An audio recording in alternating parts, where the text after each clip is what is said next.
Okay, guys, we are live. So for those listening at home, welcome to the Dungeon Musings YouTube channel.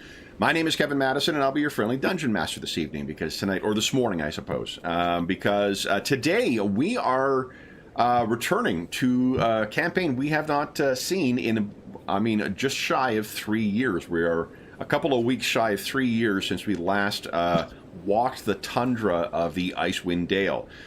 This is a continuation of our what was our ongoing campaign playing originally the D&D Next Adventure Legacy of the Crystal Shard, which we started in the first weeks after the pandemic came to North America in March of 2020. We continue playing it for 91 sessions plus a bunch of war story sessions. We continued playing and incorporated material from the Icewind Dale Rime of the Frost Maiden adventure that came out about 6 or 7 months after we started our campaign. Actually, it's less than that. So it must have been 6 months, right? Because it's March, April, May, June, July, August. 5 months. 5 months afterwards. That came out. We incorporated a lot of that material into our own campaign, but we changed some things. However, now we originally had our session of our Champions of the Guard campaign scheduled. We were down players. I asked John what he wanted to play. Oh, John, you haven't changed your name yet. Your display name. Not bad. And then John said he'd play whatever, so I put some thought in. It had been a while since we played John's character, Falker. I know he's recreated him in a bunch of in Baldur's Gate 3 and stuff, so I suggested we play this. Andrew said, well, wait a minute, I have a free morning tomorrow.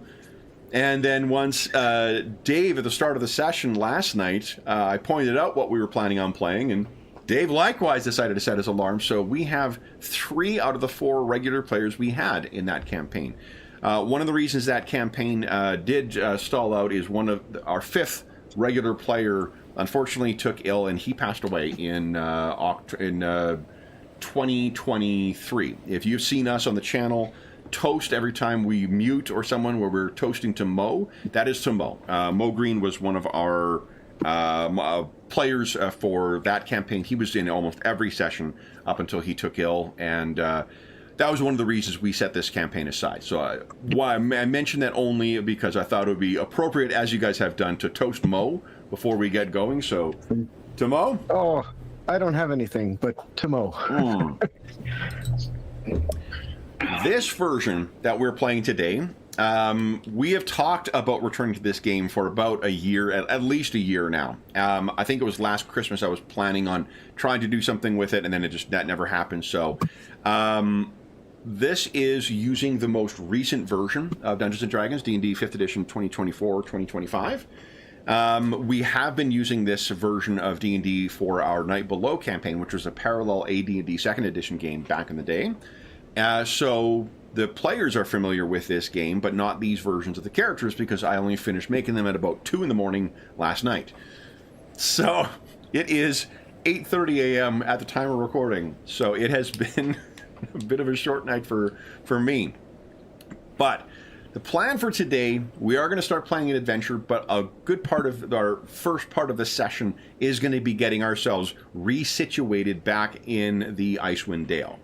And part of that is going to involve introducing you to the stars of this campaign. I'll go the order I've got you guys on the screen here. Why don't you tell us who you are and who you're playing? First up is Andrew. Hi, everyone. I am Andrew, and I am playing Kola Hammerstone, a level, what are we? Level 8 Dwarven Cleric of Clangeddon Silverbeard. Very nice. Next Father up. Battle. Father Battle. Yeah. Now. Next up is our resident armor smith, Dave. Hey everyone, I'm Dave. I'm playing Lex Sorak, also previously known as Lex, and he is an 8th level ranger of, well, it was Myliki. I don't know why. I didn't look. Am I Myliki still? I didn't put Myliki down, but I thought that was the case. Yeah. And that's what changed the world or something. Then I'll go and stay with No, Myliki. still the. I mean, the gods are proving to be very present in the Icewind Dale as of late. And then, very nice. A gauntlet is coming together. And last, but certainly not least, is John. Everyone, I am John, and I'm playing Falkril. He is an 8th level cleric of the Hunt domain to represent his previously multi-classed cleric ranger. And I'm a bad priest because I've forgotten my god's name, but it was one of the Elven Pantheon. Did you really forget it? Yeah, it's been a while. Let's see here. It was the one of arrows and hunt. Yeah, I thought so too. Let me see here. It started with an S, I believe. Let me take a look. I've got. No, it wasn't Sylvanas, was it? No. No. Sylvanas is, I think, Greyhawk. I don't think he's in Forgotten Realms. Oh yeah, that's right. It was Solinar. Solinar, that's right. Yeah. Well, 130. How could I forget that? I mean, again, it has literally been in October 1st, 2022 was the last time we played this game. So it's been 3 years, and we played a few games between then. Solinar, Thalandira. Kenai, the Great Archer, the Forest Hunter. He was your patron deity. So, guys, what do you recall about, I guess, first off, what's the last thing you remember about this campaign? I will tell you, the fight was memorable only in how dangerous it was. There was some giant flying, like, pterodactyl thing you guys were fighting, an Earthrak. I remember that vaguely. It's the Paratons? Let me move you back to... Let's go over to the map, maybe, and we'll have to zoom out a scooch, because the map is quite big. I remember some big highlights about what led to it. I would have gone and rewatched the last episode had I not agreed to do this, like, 10 hours ago. Oh, yeah. So here's... and it's fine. Like, really... We avenged like, our griffins, right? You have lost your griffins. I think everybody has lost their griffins. Yeah, just but we fireballed avenged them, right? Yes, I did. Wait, I fireballed them? Yep. That does sound like something I would do. Okay. Stupid wizard. So, guys, this is the map of the Icewind Dale from... Oh, look at all these guys down here. Holy smokes. There's Tom. There's Store. Oh, boy. Let me get rid of some of these guys here. No. There's the griffins we're being taunted with. Yeah. Oh, jeez. Boy, there's a lot of characters in the holding area here, too. Keldon's care. Do you guys remember Ostin? The weird Yes, bear? the bear. Werebear, yeah. Yeah. I actually made a character based on him in a Fantasy Age game. Oh, cool. Yep, he was a part gnome, part werebear fisherman Nice. on a pirate ship. You guys had, Caves of Hunger. Let's see here. Yeah, the Caves of Hunger were pretty awesome. I want to move some of these tokens because some of these are... they may ring a bell as well because these names are kind of... They're not PC tokens. They are NPC tokens. For some of them, at least. So given our location here, and the reminder about the Caves of Hunger, so we had opted to leave the Caves of Hunger mostly because we realized we're in no position to take on an unknown number of Dwergar. Yeah, because you were exploring that city. There was that... and we started, I think so I know that some of the Goliaths had started to make their way west. We were trying to broker alliances in aid for the 10 towns. Yeah. To oppose Aurel's forces. Yeah. We were making our own way west to try to meet up with them because we couldn't do much more to the east. I think we had wanted to go back... Yeah, and then, but I'm not sure what the actual plan was once we got here, or what our intent had been, other than to catch up on the situation in the 10 towns, because things were really tense. The positions of leadership were in question. There was some opposition to them. We didn't know how long that was going to last, let alone this influx of random, not refugees, but other. A bunch of Goliaths show up in your town, you're going to be pretty weary. So, yeah. And the Regard, trying tribesmen. I'm probably mispronouncing that, but there was a bunch of them, like refugees, I think, who were making their way over as dwarves. well. Yeah. The ragged. The Ragged, Yeah. yeah. Remember, you just guys some of the faced stuff I remember. an avatar of Auril. There was the Ice Queen in those caves that you guys fought, where there was a bunch of corrupted. Yetis? The black ice had corrupted some of those tribesmen. Black ice. Yeah, and didn't the Dwarven Valley, their like chamber where a lot of weapons were being stored, get ransacked? It was robbed. That's right. Yeah, They were storing right. all. I think because after you guys had freed the Dwarven Valley from that civil war that was going on from the two different sides, you stored all the black ice or chardelin things that had seemingly corrupted one half of them in a vault, and all that shit was stolen. Presumably by the Dwergar that were encountering. Yeah. Also because I think we encountered one of the caravans making their way east with that had like a chest full of the stuff. We managed. It was that one. Was Cola a close looked call. over, saying, "Oh, mama." But wasn't there also influence from They. another city? The Thays were active, the Thans. It wasn't the thing. It was the Arcane Brotherhood. Oh, yeah. The Arcane Brother, but Yeah. wasn't it not from Neverwinter, but from There is. city nearby? I want to say Luskan? Eversalt, but Luskan? let's take a look here. I might be remembering that wrong. Okay, so here is the Icewind Dale. Span the world. No, it's in the other map, the bigger map below the Icewind Dale. Yeah. It's Is this one here? no. No, that's just the Icewind Dale. Be the Sword Coast. Let's see here. Yeah, your Sword Coast map. Yeah, I'm gonna take a look. I don't know if I've got a. I'll have to grab my. Well, you know what? I've got my. Where's it here? We were talking about this the other day. The Andrew, the Kings of Kalamar example. This is the book that knocked Kings of Kalamar out of serious conversation. Right here. The 3rd edition Forgotten Realms source book, campaign setting book. Let's see here.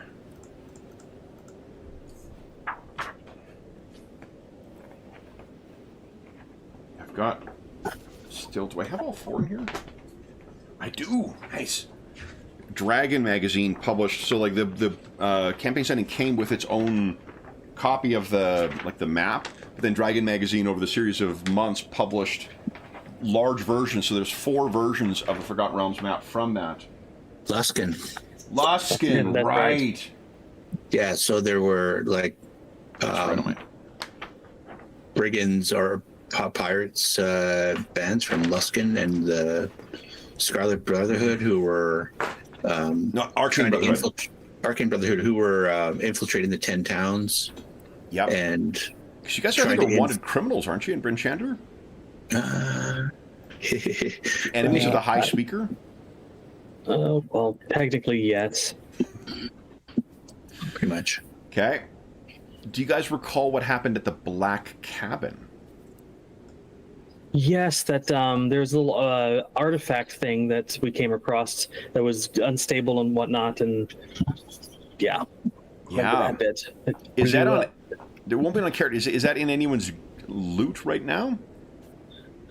I don't think it's on me. I think wasn't it Grim who had that hold of that? Probably. Okay. Yeah, he was fascinated with that thing. Yeah. So that gives us an in-story reason for why Grim isn't with you right now. We also assume, unfortunately, so Darren does have another commitment. Darren plays Trin Stainpaw in this game, the Knoll Rogue who joined for the last third of the campaign. He's not able to join us today because he had another commitment for it, and we decided to play this like less than 12 hours ago. So no, that's not true. It was a little more than 12 hours. we'll assume that Trin is off doing something at this point as well. What else do you guys recall being pressing in your mind at that time? I see there's Winter's Watch here. Do you remember what that was? Yeah, that was a little shrine that I set up on the edge of the Sea of Ice to serve as like a little stop spot between us and going after the main threat from Oral, I believe. Yep. Grimskala. Yes. I set up a little shrine to Solinar there. Do you recall what Jarlmut is? Yes, it's where we went to talk to, what was that? What's her name? Was it Julico Softwind over there? Where a bunch of us had like drank a potion, learned Jotun, and communicated with some of the giants. That's correct. Then, Spoke the ancient language. Good memory. anything else you guys? Oh, I remember that big spear that I picked up underneath the Hungering Caves. I'm pretty sure I've gotten rid of that in the meantime. Yes, so we're going to be picking up, and that's one of the things I want to give a feel for is how much we remember about what was actually going on. Oh yeah, didn't we dump a big piece of black ice in the center of this lake over here? Yes. The ship head? Yeah. After we had saved the folks from East Haven and Caradinaval. Yeah. So, And then anything we else? made there was some kind of rival between the Sky Tower Shelter and the Worm Doom Crag, and we kind of got them to work together, an ally. Yeah.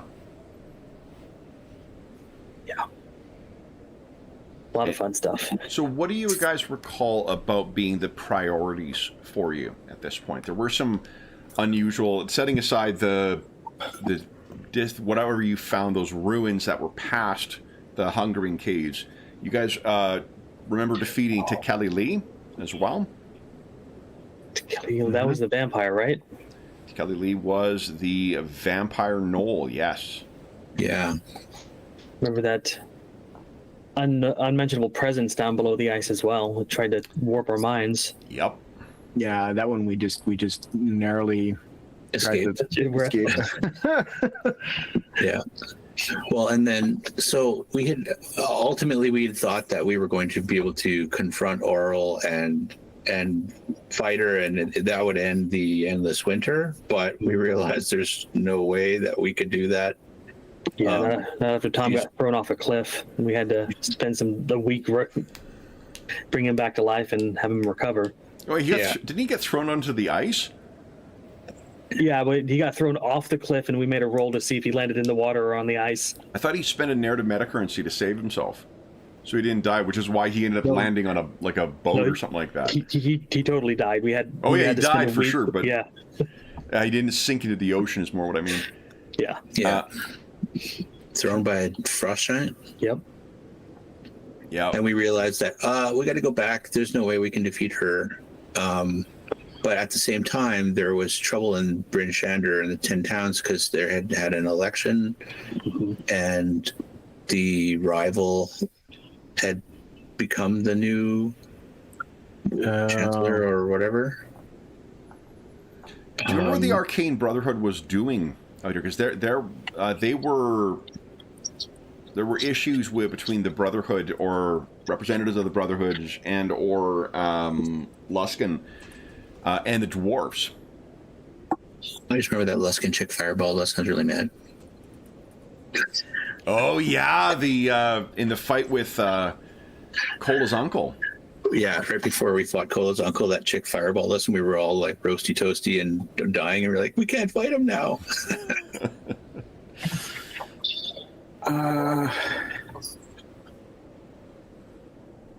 I honestly forget.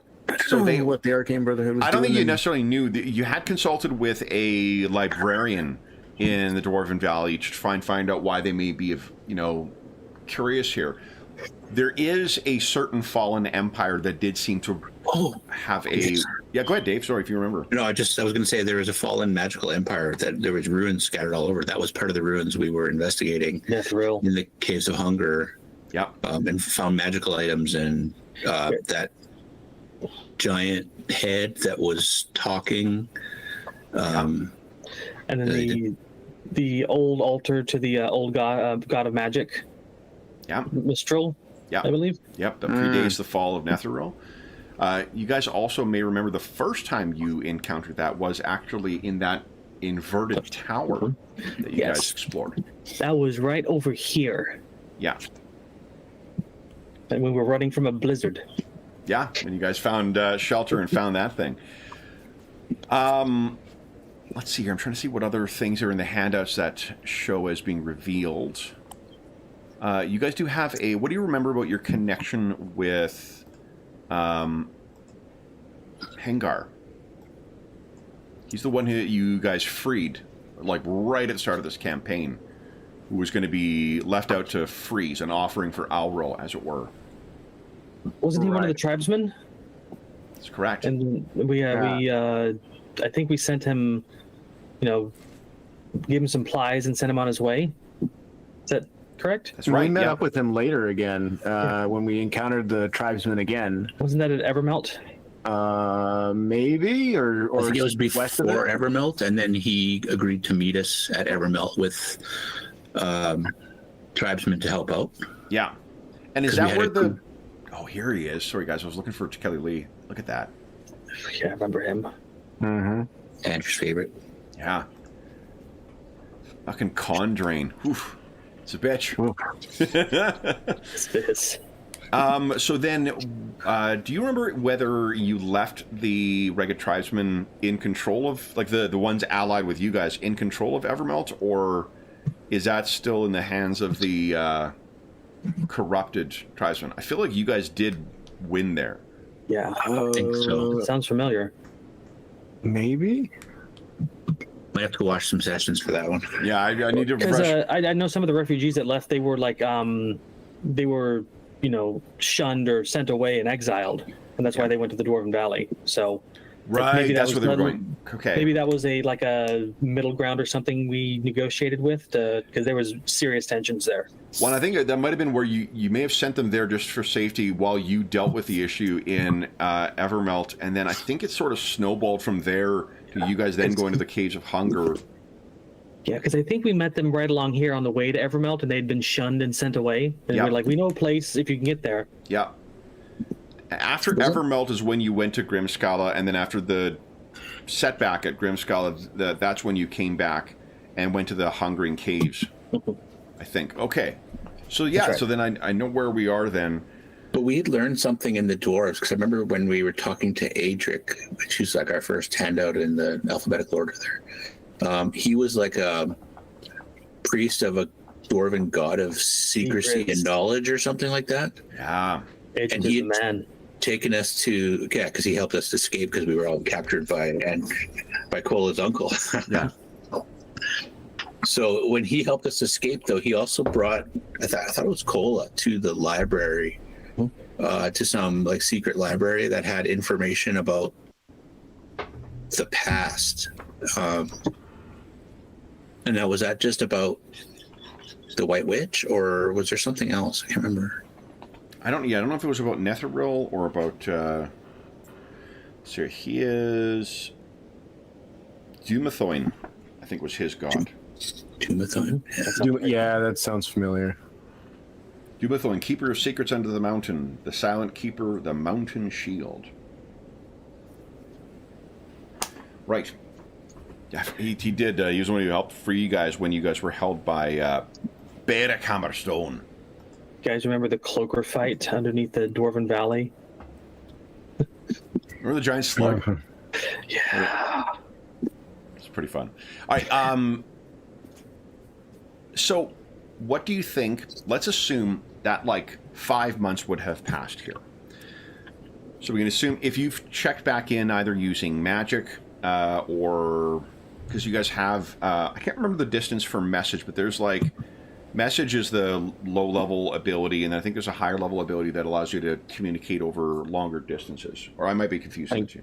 It might be sending. Well, it's sending in message. I forget which is which though. I think message is Here. the low level or cantrip. Yeah, I got message. I've got the thing here. Message. It's a cantrip. 1 round. Awesome. Okay, so it's got to be sending then, right? It has to be sending. Which is to say, you could. Yeah, sending is level 3 cleric, bard, and wizard. 25 words, and they can. That's the one people can respond to. Okay, so then let's assume here's what's happened over the last 5 months: is we've got the. You can confirm that the. What do you call it? The ragged refugees have made their way to the Dwarven Valley and are settled in there. The weather, however, has grown increasingly worse. So the cold has increased, the frequency of blizzards has increased, the persisting winds that howl down from the spine of the World Mountains continues to grow worse. The sea of is it sea of trackless ice? That's what it's called, right? Damn, George. Yeah, These are all the Frostburn. maps. Yeah. I'm gonna say Kev's just describing stuff so he can use Frostburn on us. Yeah, so there's once again a big thanks to our buddy George for his contributions in Frostburn. Made the trip back from Grimscala particularly fun when I got my hands on that. It's a sea of moving ice. Sea of moving ice. Okay, so that is also where the cold is coming in. What do you think you guys are focusing on now? We'll assume that you guys had been treating Sky Tower Shelter as sort of your base, and I think that there are, in spite of the loss of your previous mounts, there are new Griffin mounts being raised. I don't think you have them for this session necessarily, but you are being bonded to new Griffins, so you will have new Griffin mounts probably by the. I mean, if the spring ever came, then that would be then, but probably not long off from having fully grown things. But what do you think your focus would be? Well, we'd probably be trying to raise up some resistance to Auril in order to take the fight to her, or should do something to break her power. So what specifically do you mean by that? Yeah, like we don't know what's driving the ability to hold winter. Do we still have that mirror that we can see her with? Or did Grim that keep hold of that? piece of I think Grim Crystal? probably has that on Okay. his sheet. Actually, I can't read his sheet because I transferred over from Castles and Crusades. CNC. Forgot about that. Yeah. And we've played all 3, I think, in this campaign. Second edition, CNC. Yeah, we've so far done. This is 4 games. Because PF2, we did a little in here too, at least in some of the war stories, I think. Yep. Yeah. The war stories were all PF2, Castles and Crusades, and AD&D second. So we're following the Night Below pattern. Although we skipped right past D&D 2014 and went right to D&D 2025. Honestly, though, with as much fun as I'm having with Fantasy Craft, Yeah, fantasy. it would be amazing. If the magic wasn't so different, that's the only thing that makes Fantasy Craft for these kind of official settings, is you're either giving up something interesting about the setting or you're giving up something interesting about Fantasy Craft. So, so what are you thinking? See, the mirror is, I believe, something that's actually from the product. Let's see here. Is it in the compendium? I don't know. Let's see here, but it was something you got from. Mirror of life trapping. Definitely not that. Yes. Like, okay. Not in the compendium. You know, if we're talking, let's see here. Since I guess the map is probably the most helpful thing to have on the screen right now, right? Like, not just a. Okay, so I'll keep that up there. Yeah. Yeah. For that, It's so also very pretty. So it's a really great looking map. Yeah. Party loot.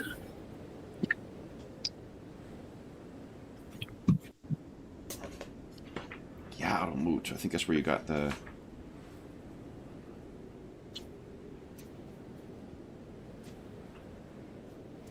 Oh, we got a party little entry for the Fireball Wizard fight where we took everything he had after we killed him. Screw Good that. on you.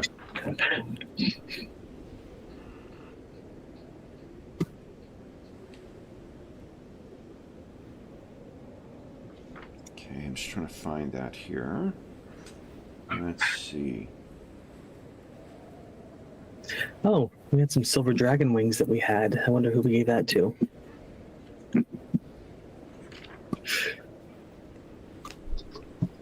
I have no idea. Let's not start. Or Darren's not here. We can't- Andrew is in no mood for this. Come on. No mood for John Brooks. I have no idea what you're talking about.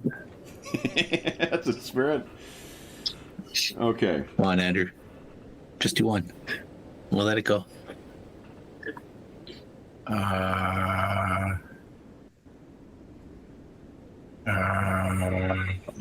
That's not how it works.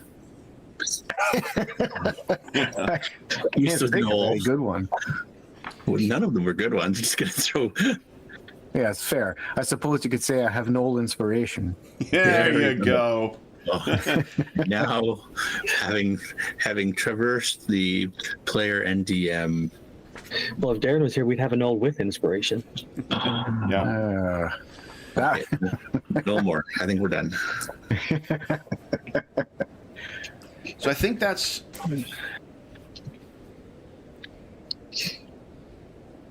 Yeah, I think that's right. I'm just trying to find. I didn't think that was in like an invention of mine.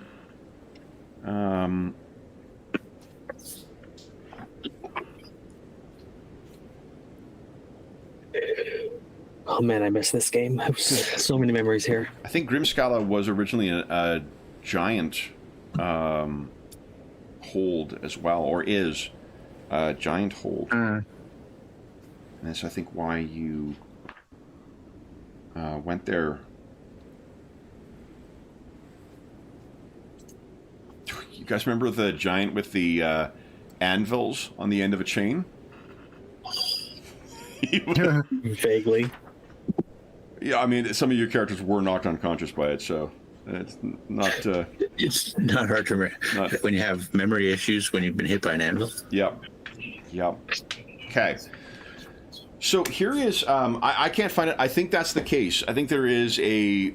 You're able to sort of view. Grimskala.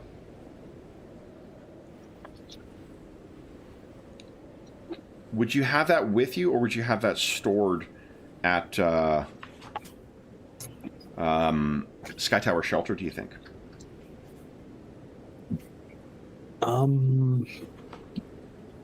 It's kind of dangerous. Yeah. Because can't she see back through it the other way, or is it only one way? I wouldn't know about I that. thought it was one way. Well, we don't know for sure.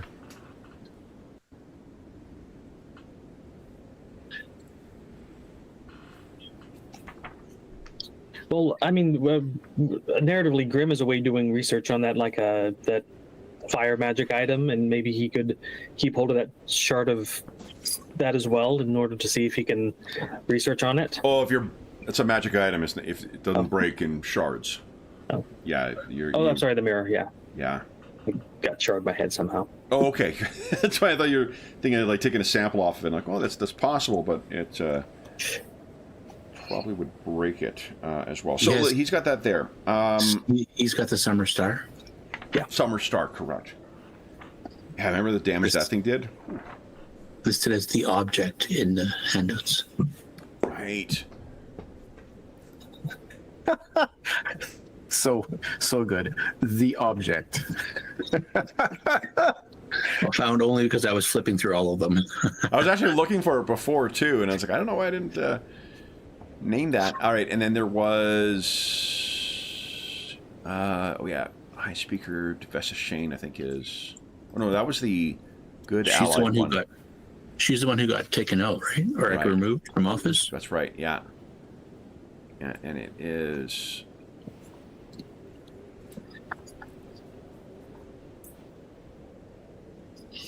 I don't know who the At least I don't see a handout here about who was. Oh yeah, there's Mithran, who I think was the a Monitor priest. Yes. I remember her. Previously known as Lathander.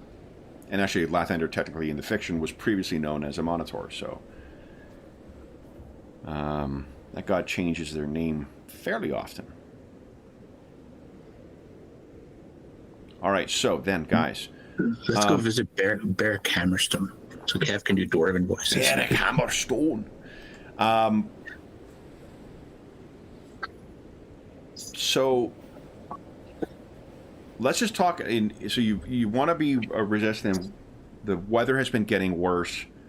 You guys, the worse the weather gets, the more you're going to be at the ass end of the valley. What sort of steps do you think you would take to try and organize or to learn more about what's going on in order to facilitate a resistance?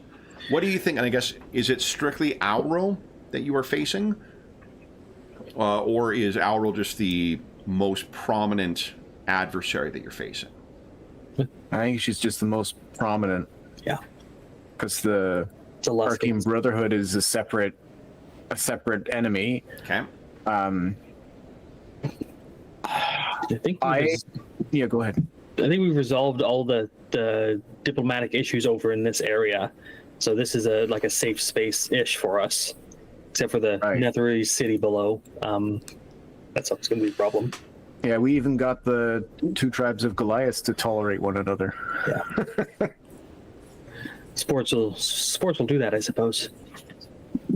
I think what we should be doing is focusing on this area here and seeing if we can stabilize relations. Because I know the Luskans were pushing into the Dwarven Valley for some reason. Yep. And we drove them off from there, but I think we now know it's because of the black ice. Yeah, but they sunk their teeth into Bryn Shander, which is concerning because that's kind of like the central place in the Dwarven. Bryn Shander Falls, the 10 towns don't have any unifying voice or like any sense of common ground, right? Yeah. Yeah. So count of the 10 towns, it appears you guys have only visited 3 thus far. Wasn't there one right over here around this lake? There's like 3 over there. Okay. Yeah. Because I think we passed by them when we were going to the black cabin. Right, you bargained for a we went right along this one path, item. I think. Yeah, that might be here. Let me take a look here. I was looking. And the members are just coming back for this game. We played this one pretty intensely too. I think we were playing like once every week. It was like Night Below frequency at least. It might have been twice because we might have been playing this on Friday at the start too. Because this was the catch-all game that we started, so people had something to do when the initial lockdowns happened. So we were playing with a rotating cast for quite a while, and then it settled into every 2 weeks. Saturday morning. Was it every Saturday we were playing it for a while there? I mean, yeah. Oh wow. So it racked up quite a few sessions in a relatively short time. I know at one point it was kind of not overtaking, but it was getting up there to rival how many sessions there were at Night Below. Because that was only at one point we were catching up. Yeah.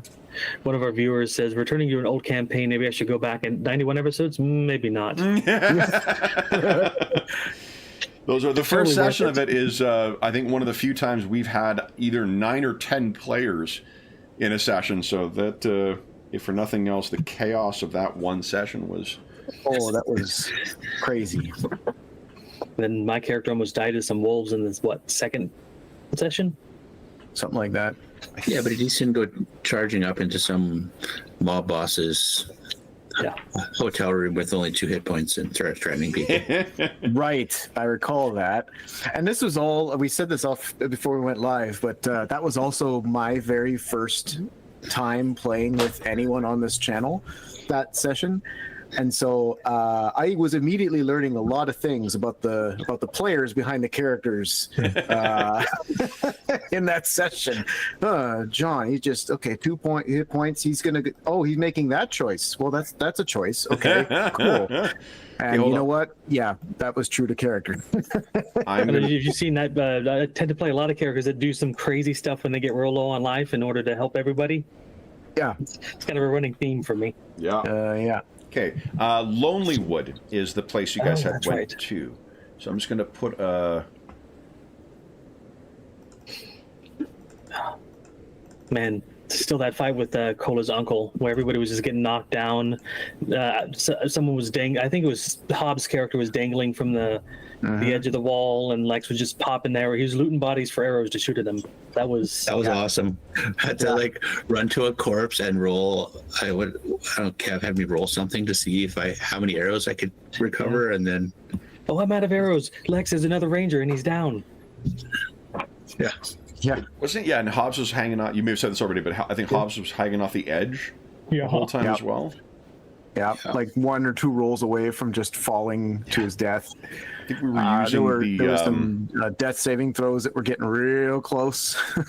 Because that's also that was still 2nd edition, so that was we reached that's it, character death. If you I think we could go, what was it, up to -10, and then that's it. Yeah, we had Astonishing Fortune as well, so there was a possibility of survival. Yeah. Steal an arrow from a corpse, shoot it at Cola's uncle. Keep going. Move to the next corpse because the dwarf was too slow to catch me. That's probably the only thing that saved us there, is that the fact that you could move faster than your opponent. That was crazy. There we go. Got Lonelywood on the map. Woo woo. A lot of effort for one thing, but good to know there are 4 of the towns.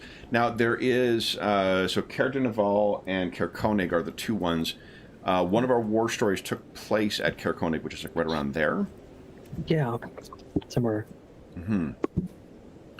So if you guys are, if the thought is to focus on there, well, hold on. Let's first talk about the adversary, so we have an idea of who your enemy factions are. There's Alril.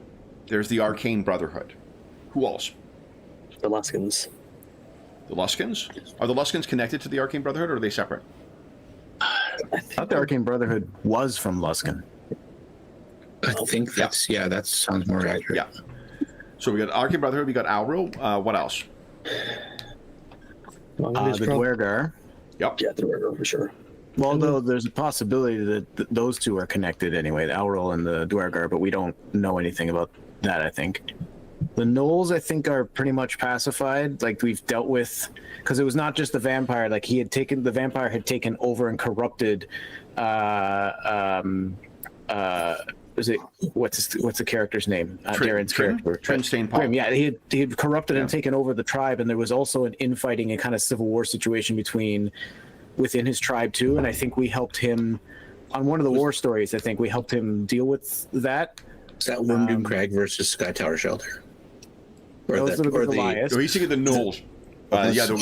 The friction. You're right, Dave. About the Gnolls, yeah. Yeah, the friction between Sky Tower Shelter and Wormdoom Crag. You guys resolved that. It was the Gnolls, though, that were under the influence of Tekeli Lee. In the case. I thought that, well, the Giants aren't too happy with us. They killed our Griffins. That's because we invaded their area. Yeah, well, that's true. Okay. And then anything else? So we got the Giants, Arcane Brotherhood, Auril, the Dvergar, the Gnolls, but they seem to be resolved. The Ragged Tribesmen, are they connected to Auril or to something else? The ones that aren't our allies are Auril. They're Auril. Yeah. Yeah, they're working for a manifestation of Auril over here in Evermelt. So. Right. Yeah, the White Witch had control over the certain Ragged tribes because of the Black Eyes. Yeah. Now, is it the Brotherhood that's taken over the council or whatever in Bryn Shander? The Luskins, yeah. We suspect that, but we don't know for sure, do we? There's a lot. I think we're fairly certain, only because like again, that very first session, there was already we encountered that rat, the were rat and his minions. I don't think there was necessarily a Luskin connection, or maybe there was, because there was something about the fairy kind of get things over the even already that first session there was that idea of trying to smuggle stuff or people in. I think that's been a thread that's kind of been quiet on the back burner the whole way through the campaign. But again, it's been 3 years. I might be No, that's right. It's I actually, think you're right, yeah. that would be longer. Technically, Andrew, that's more than 5 years. That you're remembering that. So that's impressive. It's one of the reasons why we all picked up silvered weapons. It's because of those were rats. Right. Yeah. Right. So, but then of course there's that the eldritch-esque ancient foe that's underneath the ice, but I don't think any of us are eager to deal with that one. I don't even think Owl would want to touch that one. I don't know what you're talking about. There's nothing under the ice. so Yeah, nothing. the Netherese city or ruins that are in there. Do you guys remember? Let me see here. I think I got a handout for it still. It's going to be the creature with the one eye thing. Yeah, the Nothic. I hate those things. Yeah, they were a lot of fun.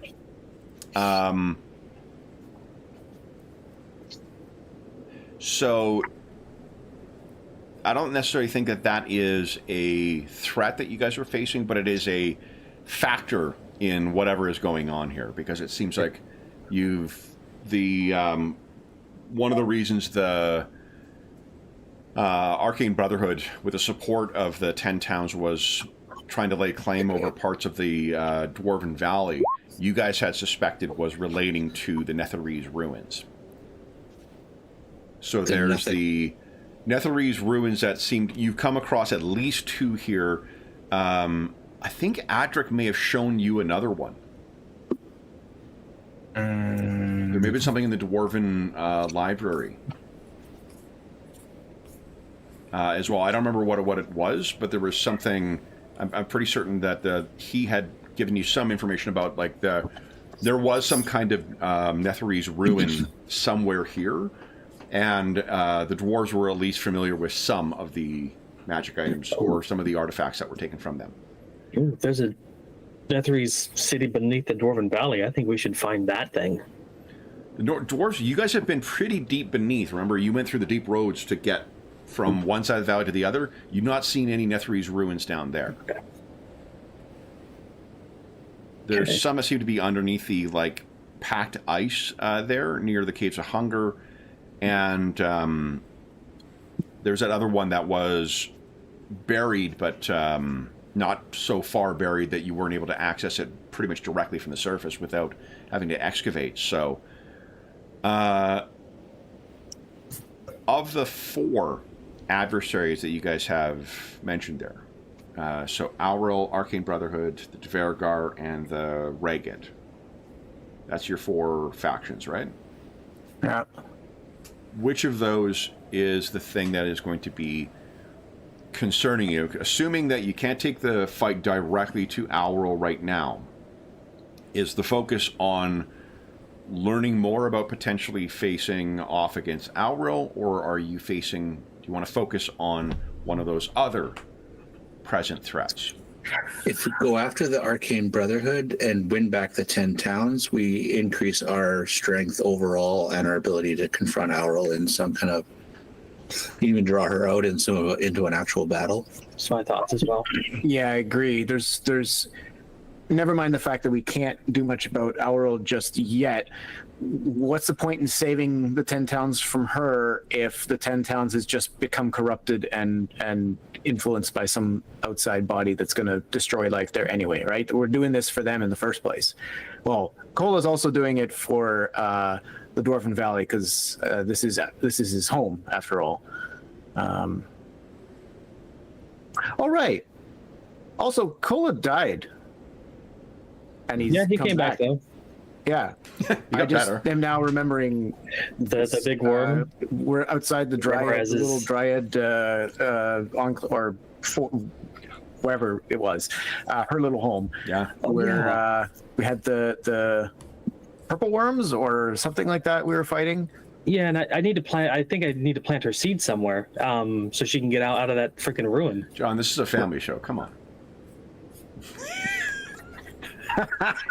Her seeds, not mine. Jesus. Okay. At least we're more than 10 minutes in. Yeah.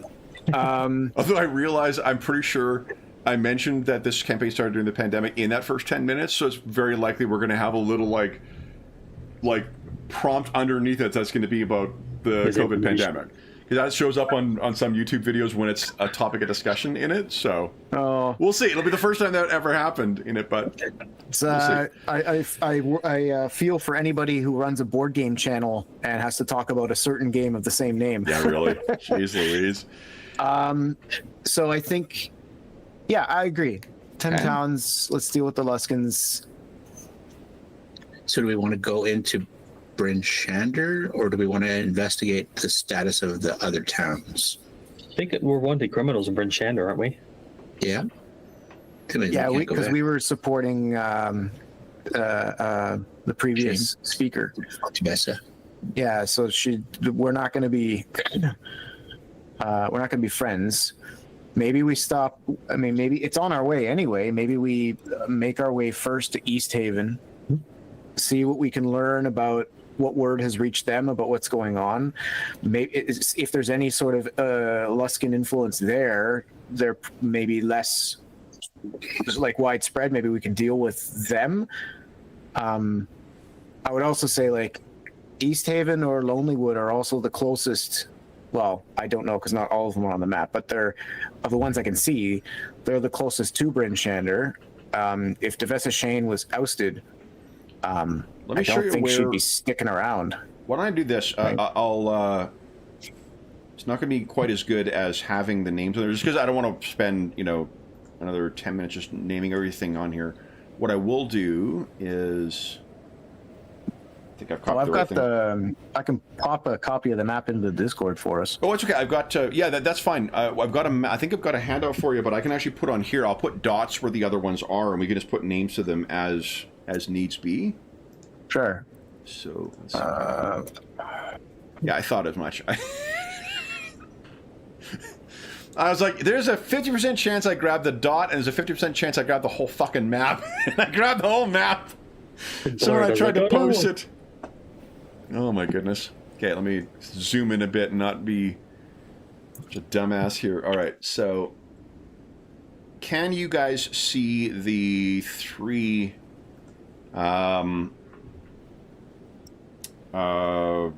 lakes? The Redwater, Lac Dinishane, and Mare Dwalden. So here we go. Okay, perfect. So this dot right here, guys, that is Caer Konig. Okay. Turning down to the Redwater to the south, this will be Goodmead, located there. And then Dugan's Hold is located there. We make sure, so we got 1, 2, 3, 4, 5, 6. Dugan's Hold, where Icewind Dale starts the video game. It might be. I don't know. I've played Icewind Dale since I was a wee lad. It might be, though. So there's East Haven, 1, 2, 3, 4, 5 on there. And then there's Bryn Shander, turning over to Wardwalden. Targos and Bremen are pretty close. Yeah, Targos is right here, and Bremen is right here. And Lonely would be marked. Tourmaline is right here. 1, 2, 3, 4, 5, 6, 7, 8, 9, 10. That makes our 10 towns, guys. So each of the red dots represents one of the one of the 10 towns there. Okay. So Targos, Brynchander, Tourmaline, and East Haven are the big cities. Correct. Yeah. Okay. So then, what are we thinking of how you'd think of going about this? Are you just going to travel over land to one of these places and start asking around, or I guess one thing I would suggest that would take a long time. Well, one thing we're going to do, because we're using 5th edition now, and because we're using updated, and because we've had so much fun with the journey rules from Uncharted Journeys, to allow you to kind of bop around on here without it taking up, all of our time, we're going to use a combination of Uncharted Journeys and the random encounter rules we have been using out of this. Okay. Because that'll probably just make for a more, more streamlined. Then we can actually not spend most of our time, traveling. But the thing I was going to mention is that you guys happen to have access to a lot more powerful magic. Some of you have the divination spell. Some of you have augury. I have divination. So there is potential magic that you could use to call on to try and learn further information as well, without having to leave the shelter or the safety of Sky Tower Shelter. And is there anything you wish to ask of your Goliath allies? Now, as the weather grows increasingly cold, it will be more difficult for them. The other thing I wanted to mention is the way that the weather rules work I can't remember how it is in 2014, but 2024 DMG cold is, remember they've revised the way fatigue or exhaustion works, so it's not quite as punishing as it was before. That's still the model they use for when you're affected by cold. And where's it here? Having a dungeon. Here we go. Environmental effects. So extreme cold, when you're exposed to it, you must succeed at a DC 10 Constitution saving throw at the end of each hour, or gain a level of exhaustion. Now, normally, if you have resistance or immunity to cold, you automatically succeed in this, but because of the increased magic that's on here, if you're not wearing cold weather clothing, which I think just will by necessity impose not necessarily disadvantage, but a penalty on some skills like acrobatics or, probably that's it. I think the Goliaths would not make any clothing that would constrict them from climbing if they live in the mountains. But if you don't have magic or proper clothing, that's going to be one thing you're going to want to consider, is what types of things you use, plus food. I know one of you has create food and water. Yes, the travel cleric has that.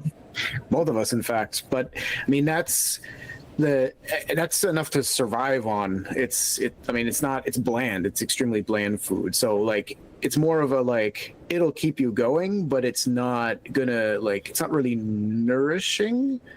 Or I guess it's only nourishing. It's not anyway, you know what I mean. Yeah. Surviving's good. As long as we can survive, I'm good with that. Okay. Well, we all have we definitely have the warm winter clothing that we've acquired. Yeah. And I've got my immunity to cold. What is it? Is it immunity or just resistance to cold? As long as you're wielding the weapon, you have immunity to cold, but you can't just carry it. Yeah. Yeah, I was just thinking if when Falcor is traveling, especially out in the wilderness, he's probably going to be, using that. Yeah. And in between Lex and Falcarol, I imagine. So you know what? I mean, it sounds like we remember quite a bit about the campaign. So I don't think we need to fast forward 5 fucking months. We can pretty much say a month has passed as you guys are getting yourself situated and you spent this time in Sky Tower Shelter, which means, guys, we can also make use of a life well lived and downtime stuff. Ooh. So, nice. Yeah. So grab those. Yeah, I'm starting to remember how much time we did spend in this game. It's like, wow. Yeah, I mean, I think whoever your DM was, he wasn't doing a very good job of keeping track of the calendar. Whoever that person was, you know, we don't need to investigate that. I'm not sure we need to spend any more time thinking about how poor of a Keeping job I track of a do. calendar is pretty difficult, but it is handy. In my Kingmaker 2e game, I actually got printed off calendar that I made as a map for my game. So as the players are doing stuff, I'm marking stuff down. I'm pretty sure I've got it marked down somewhere for how many days we've spent, but I didn't actually go back to the notes because I was sort of pressed for time. Andrew, you had an moment. What were you? I just am remembering. I'm just still going through my character sheet here, and I remember that I have this band of Baranor. Pretty damn cool. Yep. So you can assume actually with the time you're spending in Sky Tower Shelter with downtime, you can fill those charges up again. Sweet. So that'll be completely topped up. So it was the Queen, right? Who for the It was the dwarven. Yeah. I guess my aunt, I guess, Yep. who gave that to me out of gratitude for saving. Because I think the thing was, even though because dwarven politics be politics, even though we saved them from themselves and restored order, Kola is still an outcast and is not allowed to actually return home fully. So I think she was out of pity and sympathy saying, like, look, this is bullshit, but here, this will help protect you on your journey. And like, you have a home with me, but you know, things be what they are. Yeah. You can always tell them that you already died and paid your penance, and your god brought you back, so exile's gone, right? Yeah, it's that. Maybe I could try that. I mean, I physically Cola look 1.0. too. Only Cola 1.0 was you're exiled until death, and so Right. you know I died. I come back. Yeah. Hello, Kola Kinslayer here. Oh no. All right. So, Spoilers, Kevin, for all of our new viewers who have to go back and watch 91 episodes. yeah, 3 years back. All right. Actually, that would have been longer. That probably would have been. That might have been pre. Rime of the Frost Maiden. Yeah. Because that was like one of the first arcs was you guys going to the Dwarven Valley and seeing what was going on and then trying to take up arms against the guy there. Because, yeah. That's right. Because I think you guys went on the thought that like, well, shit, we're outcast from Bryn Shander. Well, at least we can try and find some shelter, you know, with my people. And then things kind of went sideways from there. Although you have an ally as well, Kola. And there's your riding ram. It wasn't it Wait. Alehead or something like that? Oh, Alehead. Yep. Right. Yep. Alehead. Well, we were much to Alehead's chagrin. The proud, noble beast that he is kind of became our beast of burden over the course of the campaign. Well, Kola hasn't really ridden him for a while. Yeah. And definitely not into battle. No, and he definitely was not a fan of the Griffins. No. So, looking at the downtime rules in A Life Well Lived gives you some options. Obviously, you're going to be restricted by what you are doing here, but maybe before we do that, so let's talk. You've got an adversary set out right now. It sounds like you're trying to retake the 10 towns. So, what do you think you need to do, or what's the first step for that? That'll probably inform what downtime actions you want to take. Is there anything further you wish to learn using your divination magic or your augury? Yeah, I've got divination too. You've got the improved version? The So it's a divination 2. oh. I'm very tired today, so the jokes are going to be exceptionally dumb. Starts praying.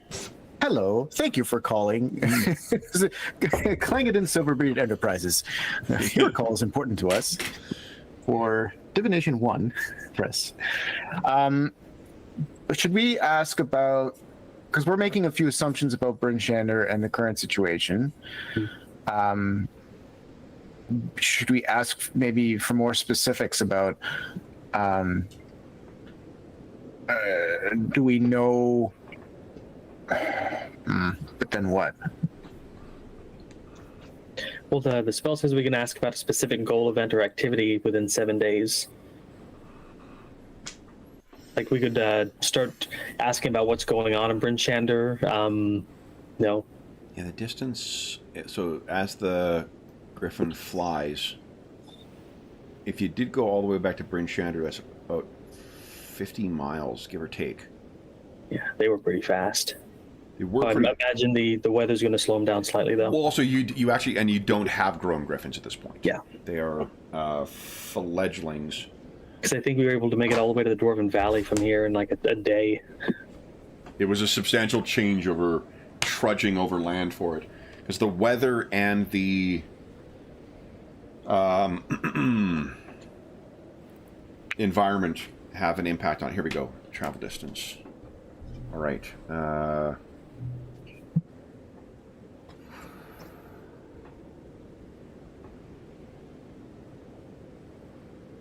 I think many of you, I didn't put all of your gear on the character sheets. I think, let me give you guys access to the PDFs of the CNC versions. Because those actually have everything listed on them. So let me just move these up here, and then I'll... They didn't move it. I'm just moving it. So there's Falcarol and Cola. I've got Cola, CNC. I found my other character sheet that had my bio on it, and that did have my deity on there. Oh, great. Okay, so let me do this here. Because this will have the other stuff. The reason I wanted, or I thought of it, is because I think that it has your, like, everyone's got snowshoes or skis or something like that. I thought you guys picked those up either from the dwarves or from the folks in the 10 towns or from the Goliaths. Yeah. I think it was in Val when we were going to trek northeast. Right, there was that, like, corrupted group of fishermen, right? Yeah. Yeah, okay. All right, so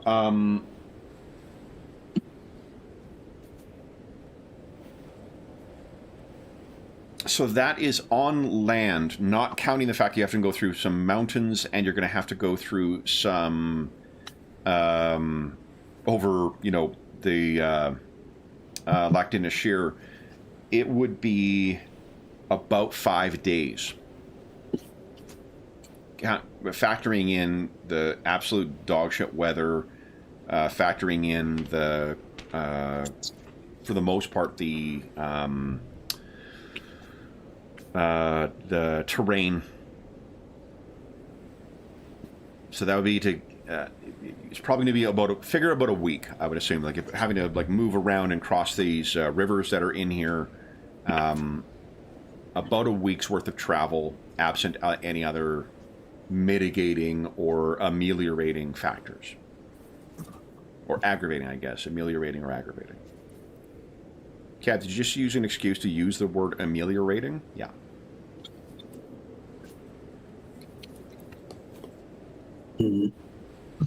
So, what do you think, guys? Is it directly to Bryn Shander? Is it to one of the other towns where you at least have been before and potentially know folks? And if so, what are you planning on doing there? He's going to go and asking around, or? I had thought about asking around, learning, how completely Bryn Shander is in the hands of the Luskans. Like, what is there any?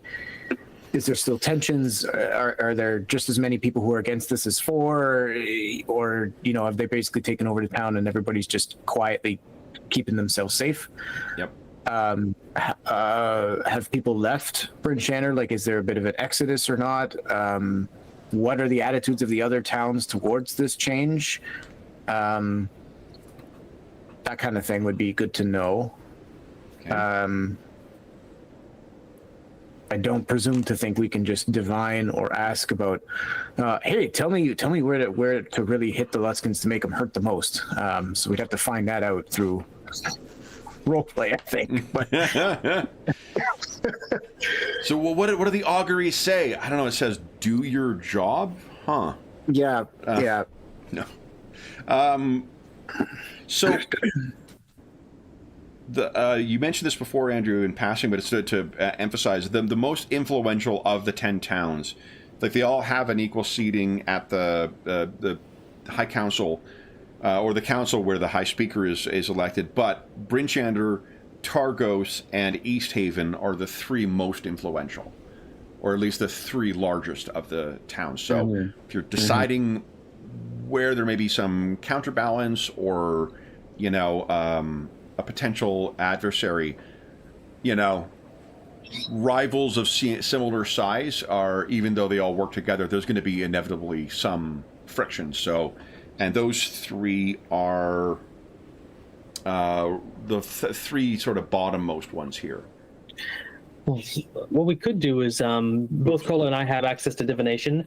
We could each, he could ask about Targos. I could ask about East Haven, about how well we'll be received Targos, on arriving. East Haven. To see which one would be a better place for us to start in.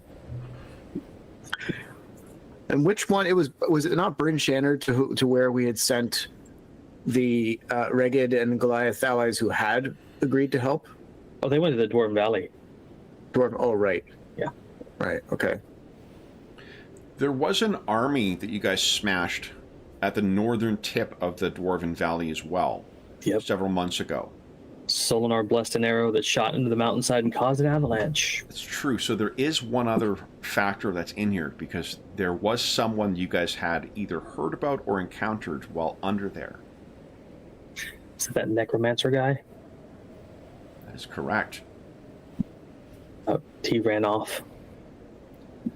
There was one other thing we talked about right at the beginning. One other factor. This is before Icewind, before Ram the Frostmaiden came out. This is something that was part of the Legacy of the Crystal Shard campaign. Wasn't that the Crystal Tower? Akar Kessel was the master of the Crystal Tower. And it's said that the shattering of that, this is one theory of where the black ice came from, because some of the miners first found that Chardelin, the black ice, up on, I believe, Kelvin's cairn, and was bringing it back. And that's sort of what started things going in the Dwarven Valley. And it seemed that this necromancer was somehow related to it. He was at least in the Dwarven Valley. You haven't seen him since. Whether he is allied with any of the others. You know what, guys? Let's live large and let's make a history check. Let's actually roll some dice in this role-playing game. What dice? Nat 20 for Cola. Holy Well, smokes. it makes sense. It's related to the dwarves. First roll. It's a good start. It's a good start. I'm not even gonna bother. I mean, I grew up here. Well, also, and you were a mercenary serving in the Sword Coast as well, right, before you came back here. So you would have been in Luskan. They're not laying claim to it, but it's said that Akar Kessel was an outcast member of the Arcane Brotherhood. Ooh. So whether there is still good blood, and I believe, like, in the setting, it's like it's, if not 100 years, it's significantly longer. I can't remember how the fucking timeline works.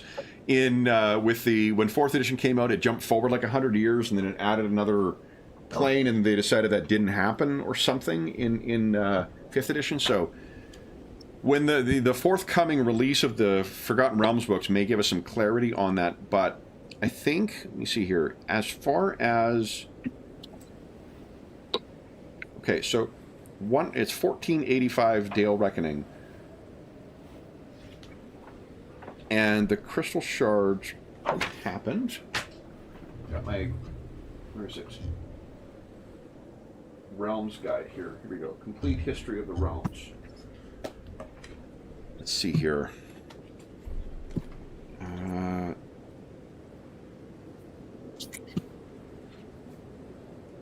So 14. Oh yeah, that's way. It's 100 years in the future. So.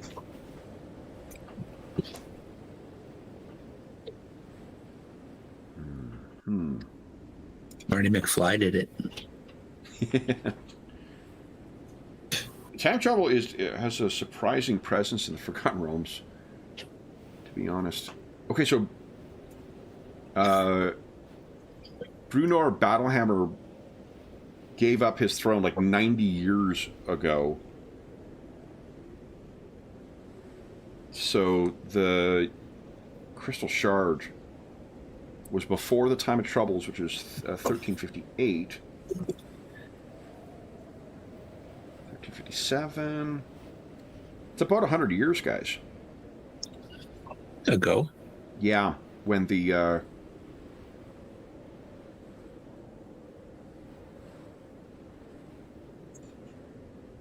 see here.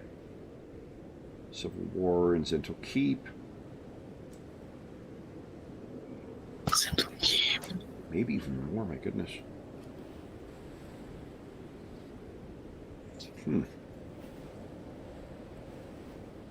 Because in Drizzt and what's his name, Wolfgar, they killed Icing Death in 1356, which is 96 years ago. Right. So in any event, it's sorry, I don't mean to get lost in trivia here. What I'm saying is that Akbar Castle would have been like a relic of history 100 years prior. So I'm not sure where that factors into your list of enemies. Showed up again with an army to attack the 10 towns or the Dwarven Valley.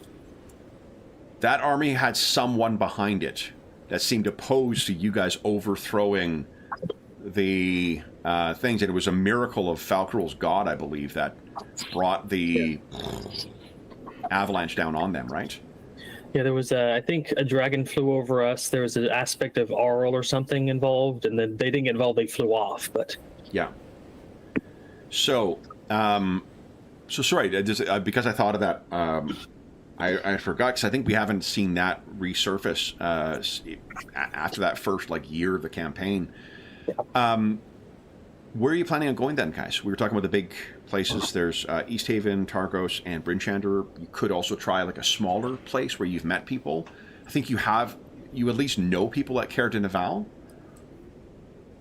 Though that is on the far side of Lacton and Sheer, so it would involve you having to travel over there. Let's try East Haven. Yeah, it's the biggest one along the way, and... Yeah. Okay. What spells, then, would you want to be casting before you get yourself ready? I think we could do a divination to see if there's any specific events going on in East Haven during our arrival, so we can prepare for it. Mm-hmm. So just make sure you read the spell, 264 of the 2024 Player's Handbook.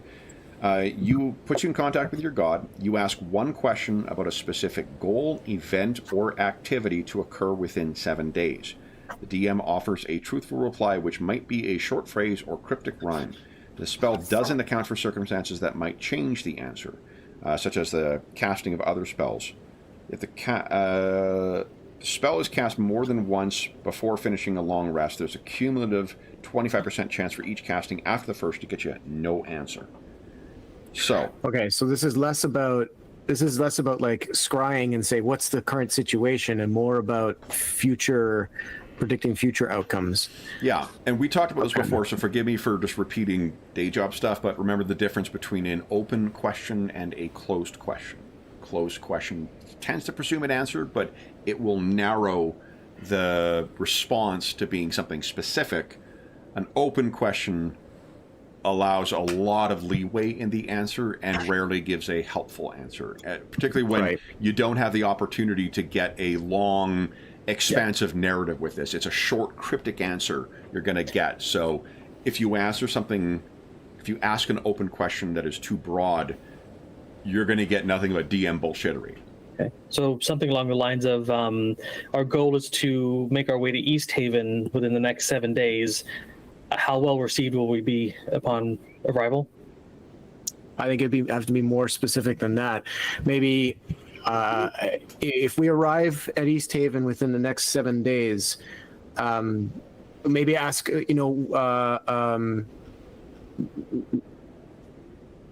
will the Luskans have made will the Luskans have taken over control of the city by then, or something like I don't know. But remember, it can't account for circumstances that might change the answer. Oh, right. How deep is the Luskan influence on East Haven?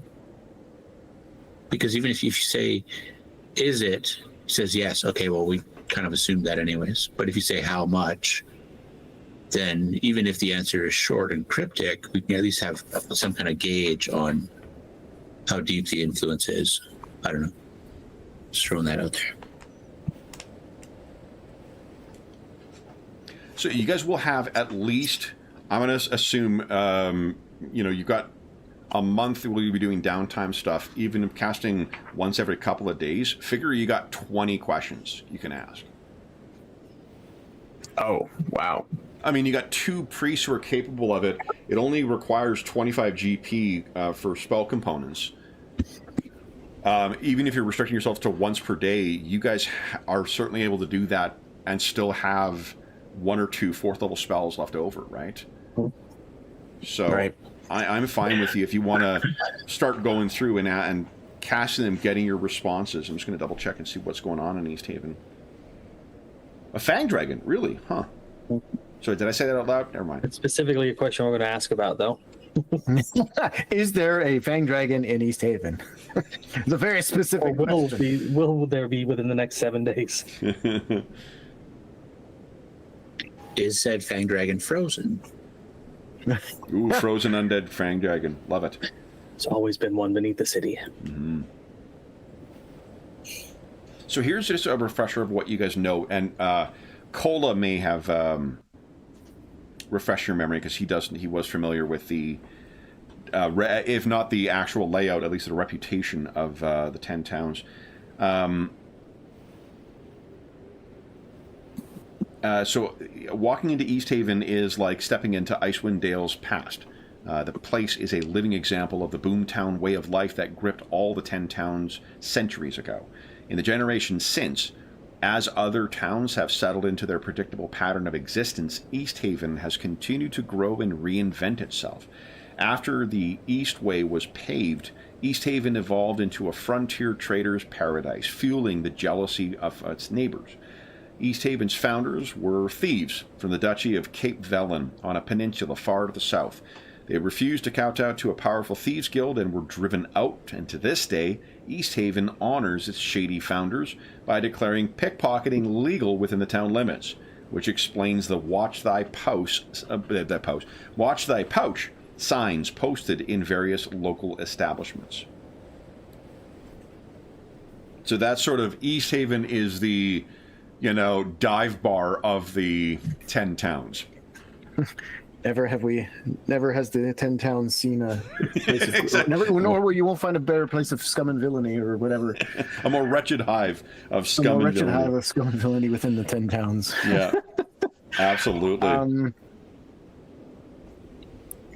The problem is now with 20 questions, that actually helps me less because that's too many questions. Okay. Yeah, I think, Lex, that's a good idea. To what extent have the Luskans gained power or control over East Haven? Should we be more specific, like the Arcane Brotherhood, since they're behind it all? Fair.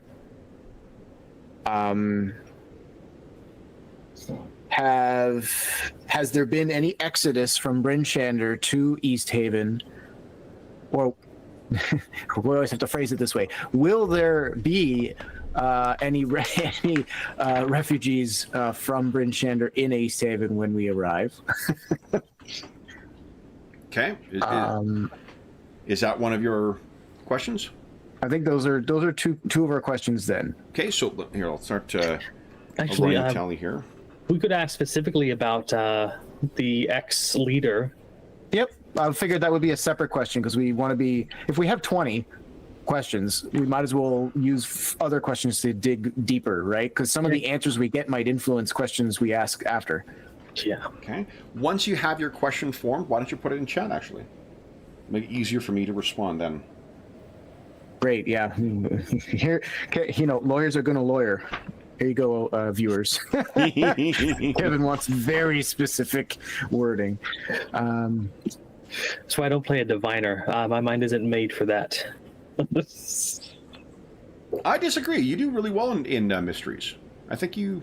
Yeah. Well, it's more of working things out than asking pointed questions. Mm.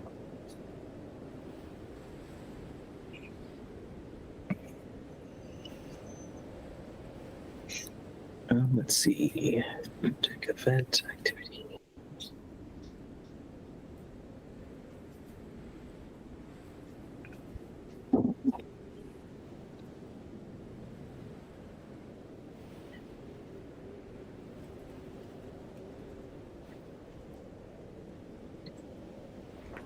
Okay. To what extent... Okay, so that was our first question. To what extent has the Arcane Brotherhood taken control over East Haven? The auguries... Let's see here. The grip is weak. Okay. So present, but not Present, but not strong. Okay. Okay. Put the second question in about if anyone is left. So how many, if any, refugees from Bryn Shander have fled to East Haven? It is rare for the desperate to find shelter in the home of an enemy. We should have known that. East Haven and Bryn Shander are the 10 towns are all rivals, and they all the council is like a very thin, like it's almost like a polite kind of like we'll cooperate out of necessity, but we're all shooting daggers at each other and we're looking daggers at each other throughout the whole meeting. So we should have probably anticipated that one. 18 but then more. it also He said it was rare. rare. Yep. Yeah. Doesn't mean that there aren't any, but it means that few people would bother doing it. But maybe we should still ask your question about Devessa Shane, because that doesn't mean that she wouldn't, because sometimes the place of my enemy or my opponent is the last place that my other enemies will look to find me. So who knows? We can still ask that one if you want. That's where she is. Yeah. Yeah, it's like we could do something like, has Speaker Devessa Shane found refugee in the nearby town? I'll just ask where she is. Yeah, well, our goal is to find her. So If we, yeah, but I don't, not to be too accusatory to Kevin and put too fine a point on this stuff, but if we ask where is Devessa Shane, assuming she's alive, Kevin might just very well say she is in the 10 towns. yes. Which Well, I do. So, what you can ask the question about is a goal, activity, or event within 7 days. There is a spell for locating people. Divination is not that that's spell. true. So we do have to ask more about, like, if we're going to ask about Devessa Shane, then I think we need to frame it as some sort of activity or event, i.e., has she left Bryn Shander? Has she traveled to another city? Dave, your Something camera like might be that. off, or it may just be off for me. I'm not sure if you're back. I heard your voice, so it made me think you were back. Can you guys see Dave? No. No. Okay, There there you go. it is. Now I Yeah, can. yeah, okay. I forgot to click on the button to turn my mic. No, my well, camera that's back on. we call that pulling a James. James is always the one who gets back and forgets to turn his camera back on. So, what is question number 3? Actually, maybe let's not shelve, but put to the side the question about Devessa Shane until we have a better sense of how or what we want to ask about her. But we also sent a Oh no, they went.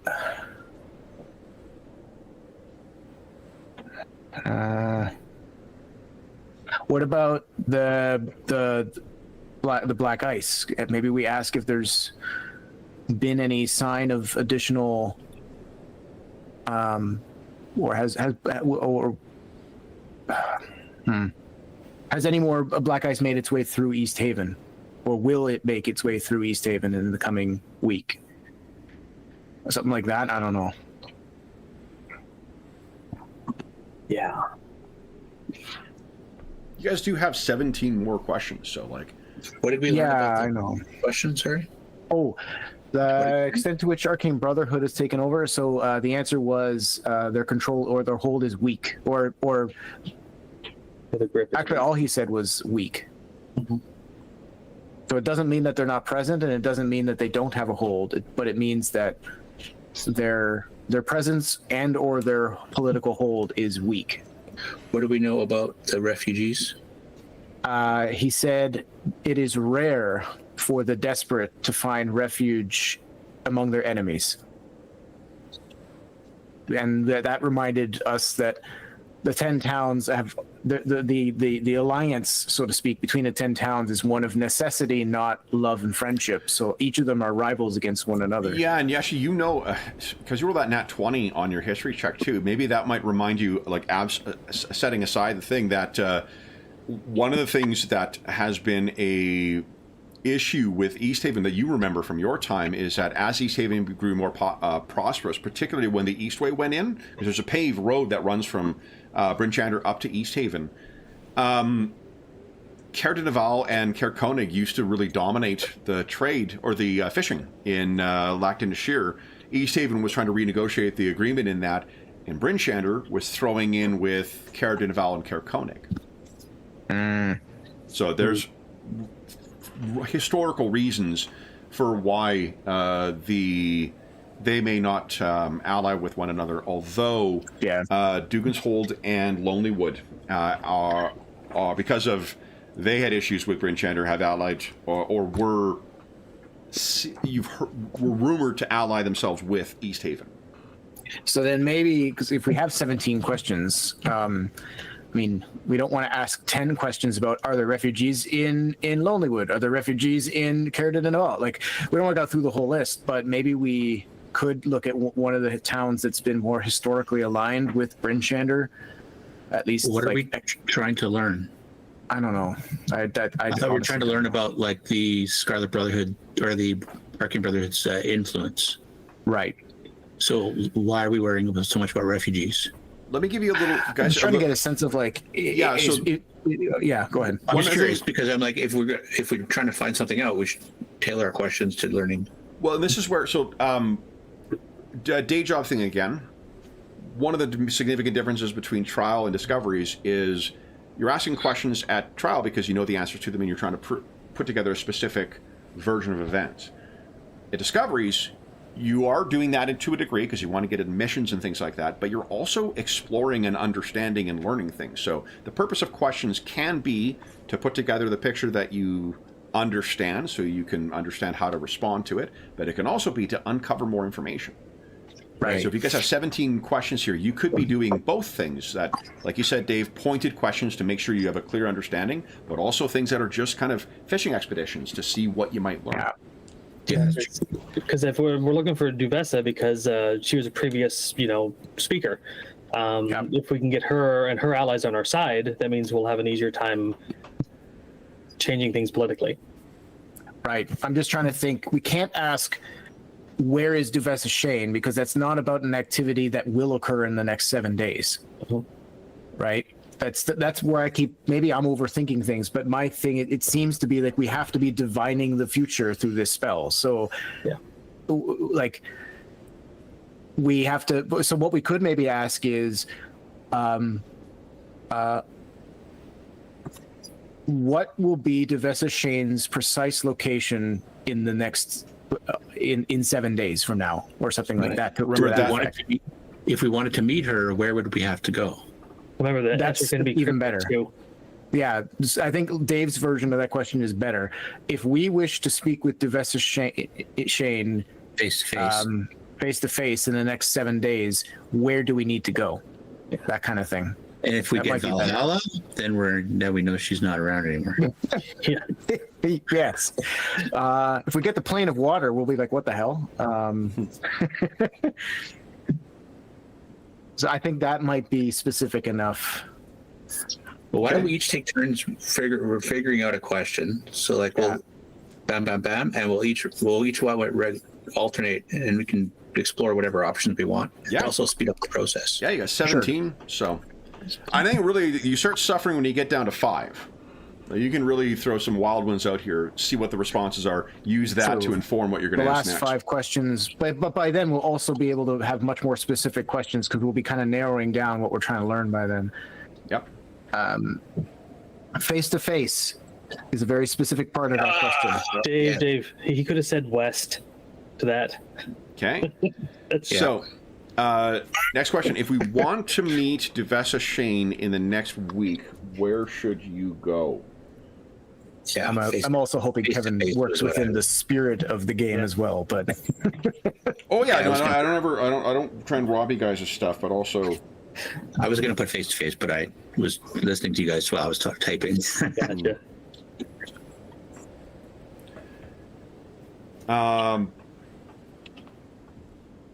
The gate to the Icewind Dale is always open.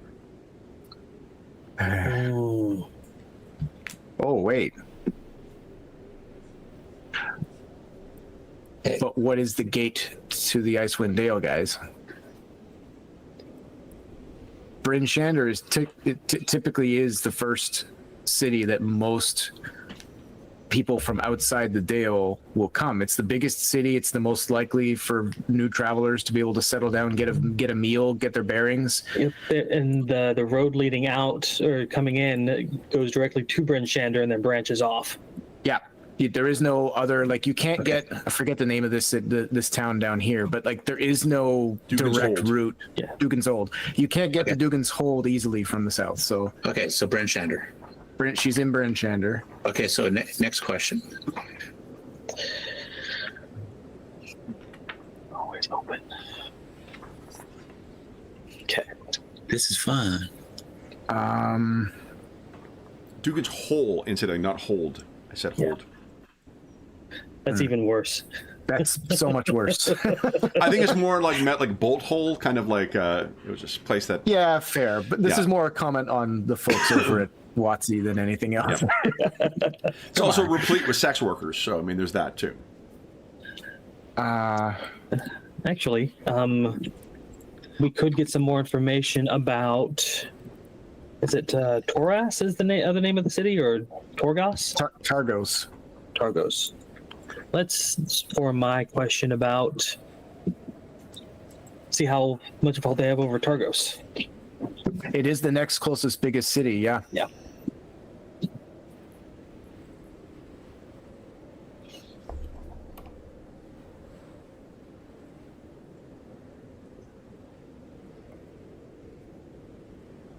Because if we can find out which area they have weak holds, we know where to hit to build up resistance. Bear with me a second here, guys. I think I have the answer for you.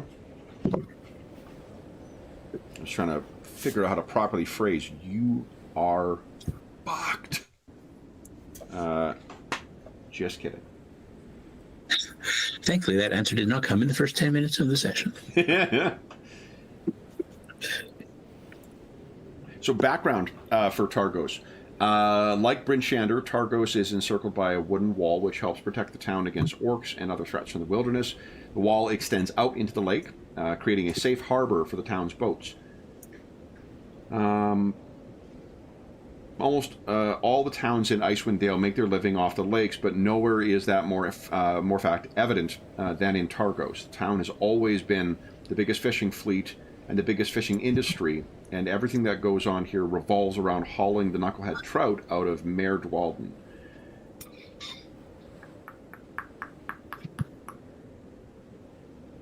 Sounds like a person, Mayor Dwalden. Yeah. It might be Mere, M-A-E-R, and a lot of the stuff has that Celtic influence, so it might be Mere Dwalden. is the proper pronunciation. I'm just fucking it up. I'm okay with calling the lakes mares. That sounds fun. Okay, so to what extent has the Arcane Brotherhood taken control over Targos? The Luskan Arms is a welcoming place. Ooh. Oh. So either they've taken over control or they've opened up a tavern. Or Assuming the Luskan Arms is a place in Targos? I'm just joking about the tavern. You can give us, so because you guys have not been there, Cola can give us a history check normally. Lex and Falcro give us a history check with disadvantage, just because you're not native to here. What the hell? I believe we found your game, Andrew. Oh, I'm not even proficient Holy shit, in Falcro. history. I did pretty well. Okay. 13's on that. Yeah, so even with disadvantage, you guys are doing pretty well. So, but Falcro and Cola, like when this comes back, the two of you look at one another. The Luskan Arms is the oldest public house in the 10 towns, established back when Bryn Shander was still just the cabin on the hill, and Luskan was a thriving city. Many of the traders who came to Targos in those days hailed from Luskan, so the Luskan Arms was built to look like an inn that might be found in the city of Sales. As a result, much of the decor is nearly 200 years old. Yeah, 200 by this point. Providing a snapshot of Luskan as it was before its decline and ruin. So there is a long and storied history, and in fact, with a Nat 20 Cola, you know that it's run by a guy named Owen. Owenn. I'll put it in chat. So So then I was joking about this, but I guess, yeah. So that would tell me hotbed. That's that probably where they're based. Probably where it they could be where started. they're based, but it could also imply that Targos itself is not under their control and that their influence is limited, as it always has been, to the pub that's there. So one thing Right. to remember about Luskan, guys, is that they have different ships, and that's what they call their gangs. The different gangs, there's ship Rethnor that you guys became familiar with in times past, but there are other ships that are associated with that are just gangs. They call them ships, but it's effectively gangs or tongs. But from what Kevin read, that's not. I didn't get that. It's just confined to the, like that. Like, this is a town so deeply rooted in Luskan that they built the place to look like a Luskan place. Like that's. It's not that it's confined to. It's like this is their home. Right. But I could also read that as, like, the Luskan Arms is a welcoming place. Like, I could read that as Targos is no more or less under the influence of Luskan than it ever has been or ever is. It's like, it's if that's the view that's how the origins of the town started up, then to many people Targos may have always just been like, well, that's the Luskan apologist place, like that, or whatever. There truly I'm is saying nothing worse than expats, so. I don't know. I'm just saying that I don't feel like the answer is that more like the Luskan Arms is a welcoming place. I don't know that I feel any more confident or less confident now about. Well, the way I'm looking at it says the question was the Arcane Brotherhood taking control, and it says the Luskan Arms is a welcoming place. So my take is the Luskan Arms is welcoming the Arcane Brotherhood. Okay. So then Dave's point about that's their base of operations, that might make sense. So Well, if it's been Luskan themed and Luskan welcome since the beginning of the 10 towns when Bryn Shander was just a cabin, I think that's a long-standing history of support for that group. Mhm. and then Bryn Shander isn't that far away, and it's one of the two big towns. So they're expanding their influence. That they have two of the big towns under their belt now. Well, and that makes sense though, right? When you think about like geographically, Bryn Shander is it's like the seat of the speaker, right? So that's the most important, but also it's closer so their influence is going to be easier. And East Haven has this like, ruled by thieves that didn't want to be part of the Thieves Guild, so they're already standoffish and segregated in their own way. Is at least the way Kevin and Cola's information sounded. So it would be harder for another organization to get in and manipulate if they're already like standoffish towards outsiders and other groups. So they'd have to get rid of like Duvessa, and pretty much what they did is to knock her out of power and get her exiled. Mm-hmm. Well, It wouldn't be surprising then if towns closer to the arms, to the Luskan arms, are also more under influence because it radiate out, right? Yeah, Bremen, Tourmaline, Vargos, Goodmead, Dukin's Hole, and Caer Konig are the only other ones not listed on here. Yeah, and Tourmaline is the other large town, so we should ask about that one. That's probably our next. Yeah, I don't think Tourmaline is actually. It's East Haven, according to Grinchander, and Well, on the map that Andrew posted, it's the fourth big city. let's see here. I could be wrong because I just could have missed it, but Andrew, get your question ready. Here you go. You're up. Well, it's basically, if that's the case, then it's the same question about Tourmaline. if it is the next biggest town. oh yeah, no, Tourmaline is shown as a large town as well. Okay, so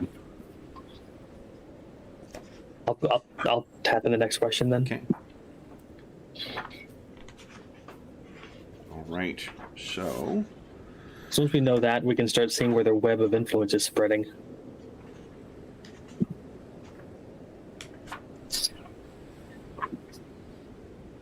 And that brings up, because we had some Luskins camped out here near the Dwarven Valley when we first arrived, and they were looking to take it over. If they came from Tourmaline, that's a short hop over. But if they came all the way, yeah, I see what you're saying. Yeah. So Tourmaline, I'm saying Tourmaline like the gem, but it's Tourmaline. Let's see. Go. Here we go. So background.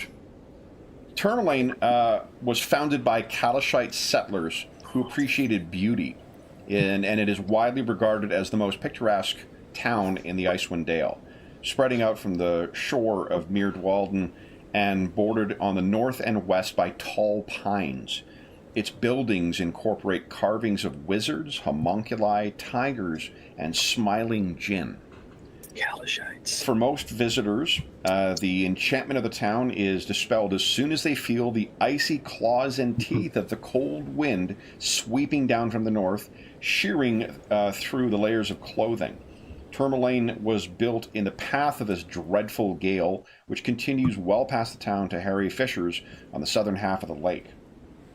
It's the home to miners who harvest gemstones from a cavern complex set into a low hill north and east of the settlement.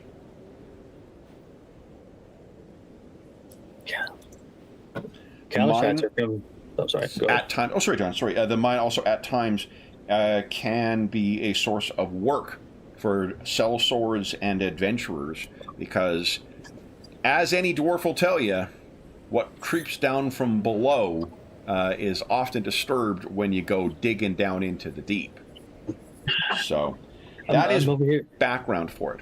Go ahead, John. I'm over here imagining there was some kind of gold rush or something that brought them up here. From Kalashites are from way far south in warmer climates, like near desert. Yeah.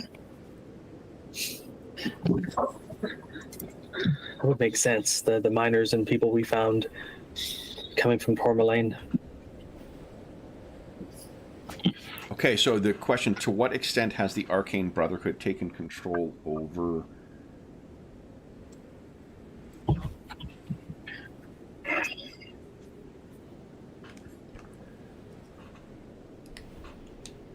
The winds howl unimpeded in Tourmaline.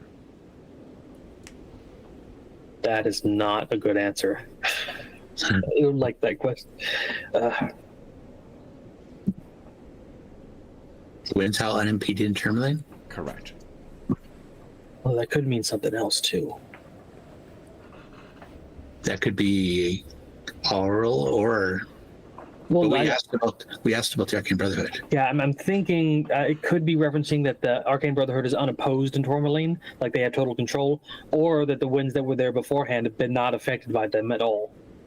Mm-hmm. But you asked about the Arcane Brotherhood. That's their subject. That's the subject of the divination. But whether the winds are cryptic about their control or lack of control is Again, yeah. Yeah, their control is their control, great or minor, is unchanged. But I think we can, let's assume the worst in that situation. yeah. My Right. first instinct was it's like if they got control of 3 big towns, then one big town and all the rest would have to oppose them in order to maintain balance in the region. Which them or and unless that we can get the dwarves in to help. But Cola, So, and just because you've got two, sorry, Dave, just let me, before I forget, 2 nat 20s thus far in your history checks about the Icewind Dale, I'm happy to tell you that Tourmaline and Targos are long-term rivals. Like, fucking hating each other, coming to blows among the fishermen. It That makes changes it then. East Haven and Bryn Shander look like allies. Remember, the predominant culture in Targos is going to be Luskan. The predominant culture in Tourmaline is going to be Kalashite. That changes as new people come in and go inland and, come in there. Also, Right. one source of income primarily is going to be from the lake. One is going to come from mining. so, That changes it. well, maybe because then so the winds The winds have been howling since they set up the town. Is basically what I got from the background. And if it's unchanged, then that means they have no hold at all. right. no, it just says the winds howl unimpeded in Tourmaline. That does not talk about the history. It just talks about current status. The winds howl unimpeded. And you asked about the Arcane Brotherhood. So the Arcane Brotherhood is unimpeded in Tourmaline. No. The answer is cryptic. It's To what extent has the Arcane Brotherhood taken political control over Tourmaline? The subject was the Arcane Brotherhood.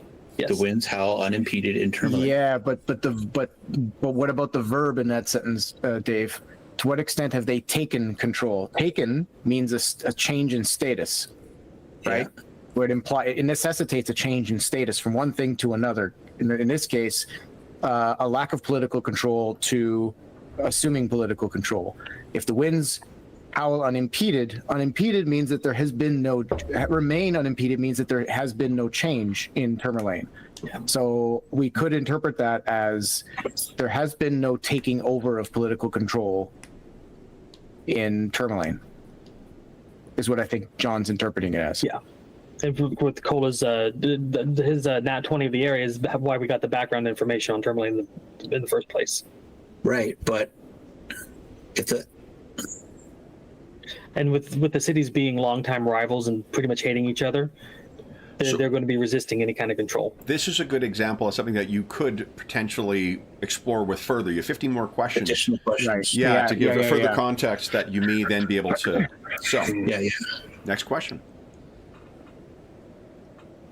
I was thinking about we dig a little bit further into Professor Shane. Like we know where to go if we want to meet her, but I'm thinking like, does she still have allies in Bryn Shander? Is she in hiding? Just to but maybe that's something we could ask if we actually have that meeting, if we find her and meet her. So maybe we don't want to waste divination on this. We can just ask her these questions if we find her. Yeah. Actually, Do we even go there though? yeah, but we're not necessarily planning on going there. Also, he didn't. If we want to meet Professor Shane, it doesn't necessarily mean she's alive. Her body could be in Bryn Shander for all Kevin could be twisting things. We could meet her. Yep. Weekend at Duvessa's.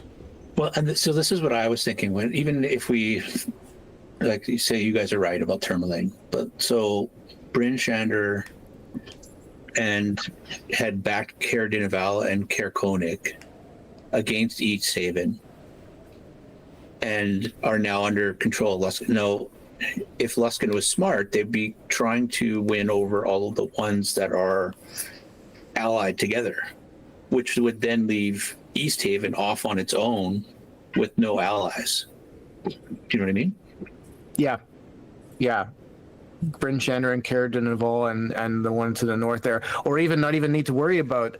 They may not even need to worry about this one. It's so far north and isolated that if they get Bryn Shander and Caer Dineval, East Haven also can't rely on any support from this northern town, because to get to East Haven they have to go through Caer Dineval. So Remember that's what also you a good way learned to cut them about off. the tensions between Caer Dineval, Caer Koenig, and East Haven as well, Cola? Because you Right. Yeah. True. They already don't have the fishing. Knucklehead trout fishing. Yeah, they probably- wanted to renegotiate the agreement between the two. Yeah. Bryn Shander was allying with Caer Dineval and Caer Koenig against East Haven, which led East Haven to ally with Lonely Wood and Goodmead. Dugan's Hole. Not Lonely Wood. Goodmead. Yeah. Okay. Right. So it'd be these three in the bottom here. Yeah.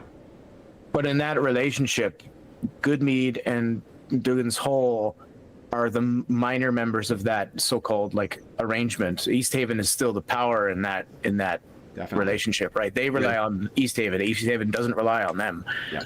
But if Luskan can get control of Targos and Bryn Shander, which then hopefully pulls in Caer Dineval and Caer Koenig, They've effectively cut the towns off, right? we also know they were trying to get their teeth into the Dwarven Valley, which we were able to turn them back. But now, whether or not they were successful with Tourmaline and Lonelywood, but like look at the picture we're painting. The entire northern half, or 2/3 of the 10 towns, is potentially under Luskan influence and or control, versus East Haven and the other two small ones. Yeah, you basically. How long can you hold out if? So if we're looking for allies in this conflict, East Haven is probably going to be our likely source of allies, because they're the ones who were holding out ahead of time, weren't friends with Bryn Shander in the first place. But if they find out that Bryn Shander is under the influence of outside forces, Yep, I agree. 15 more questions. Yeah. You need not ask it. If you feel like, okay, we've got enough to operate on, we can then turn our mind to what downtime activities you want to do for the time in Sky Tower Shelter. But What do you guys think? Asking a question about finding allies in Tourmaline against the Arcane Brotherhood. Would that be a pointed enough question? I was just going to say, if we wanted to find allies in East Haven, who do we approach? And we can ask both. Yeah. I mean, it's not like we're chomping at the bit with too many questions here to fit into 15. Okay, here we go. Oh, yeah. I want to find allies in East Haven. Who would we approach? Okay. Oh, maybe I should have put strongest allies or something, some kind of modifier to you can approach the beggars on John Street. Yeah. Okay. If we want to find useful allies.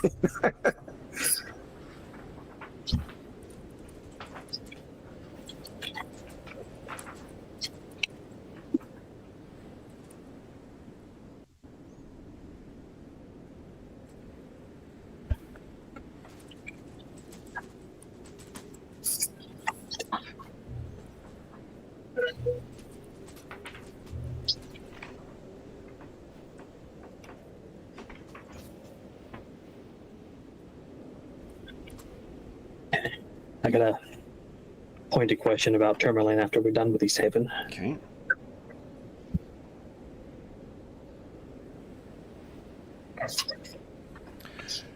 If we wanted to find allies in East Haven, who should we approach? The halfling has the ear of the white lady. Ooh. Oh crap! That's Halfling has. Wait, I'm forgetting. Isn't the white lady Owl? yeah, White Witch. So whoever the halfling is already allied with the White Witch. So not an ally of ours. So let's give another history check, see if you guys have context for that. Cola normally, and Lex and Falco with disadvantage. Let's get another 22 critical. Just if you get another 20. If I got another nat 20, that'd be crazy. Okay, to 14. Oh, Nat 1. Okay. So Cola, you rolled well enough. There's something named the White Lady in East Haven. Oh, Like, you can't remember what it is, if it's a business, if it's a tavern, if it's a temple, or what. But there's something named the White Lady in East Haven. And this is dates before you ever returned from your time as a mercenary. okay. So then I would probably look to the others and go. I don't think so. I don't think it's Owl then. Something else. I don't remember what, but that doesn't necessarily mean a bad thing. okay, that's good. Okay. Next question. And the halfling is potentially somebody in East Haven who's important. Okay, Maybe we that's could. another question. I could ask here. Okay. John's typing one now, but Okay. yeah, if you want to ask him something about clarification. Will we find allies within Tourmaline that may assist with our resistance to the system? Possibly. Okay.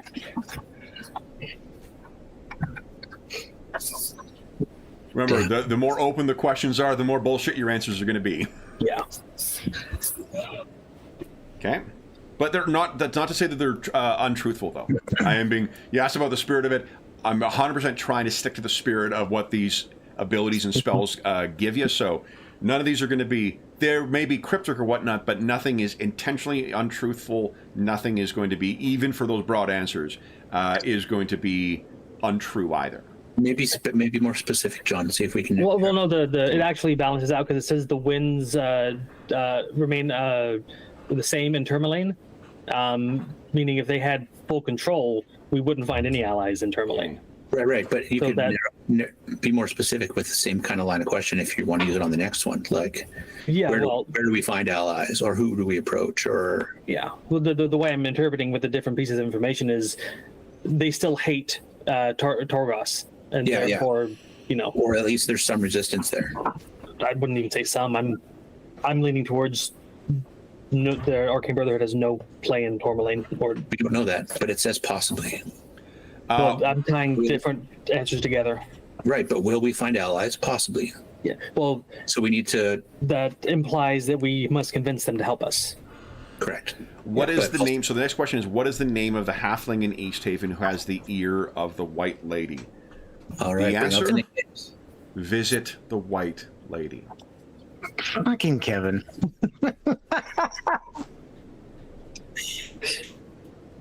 I mean, fair enough. I.e., do your job and role play. No, the reason is I was looking to see whether it would necessarily ask a question about a specific goal, event, or activity to occur within the thing. So Yeah, my answer is in the spirit of that. My bad. Yeah. No, that's totally my fault. I did not word the question properly. Okay. But that's fine. You guys have 11 more questions.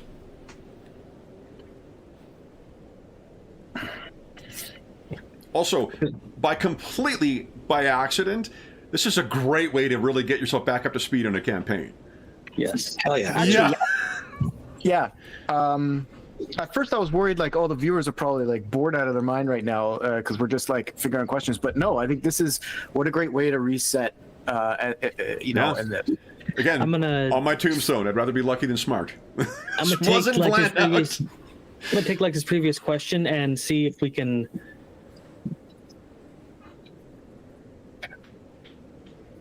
If we wanted to find allies in Tourmaline. If you wanted to find Yeah. allies, let me think here. So I could just take the East Haven question and Pretty much. tweak it. Yeah, that's it. Might not be the specific, but at least give us hopefully something. Well, it also plays into the other question we asked. So if we get it, then we know that's okay.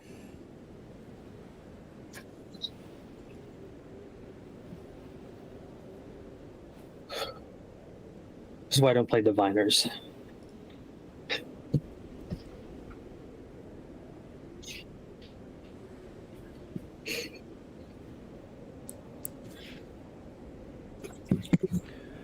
If you wanted to find allies in Tourmaline, who would we approach?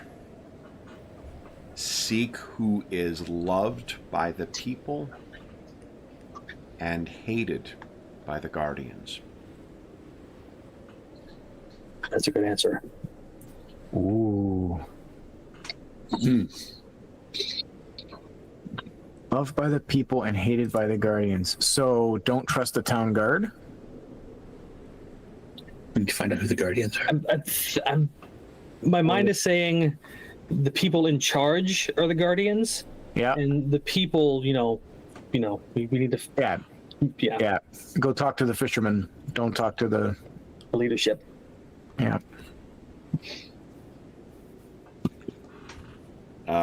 Actually, now you have 11 more questions. That was 12 more before. 11 more questions.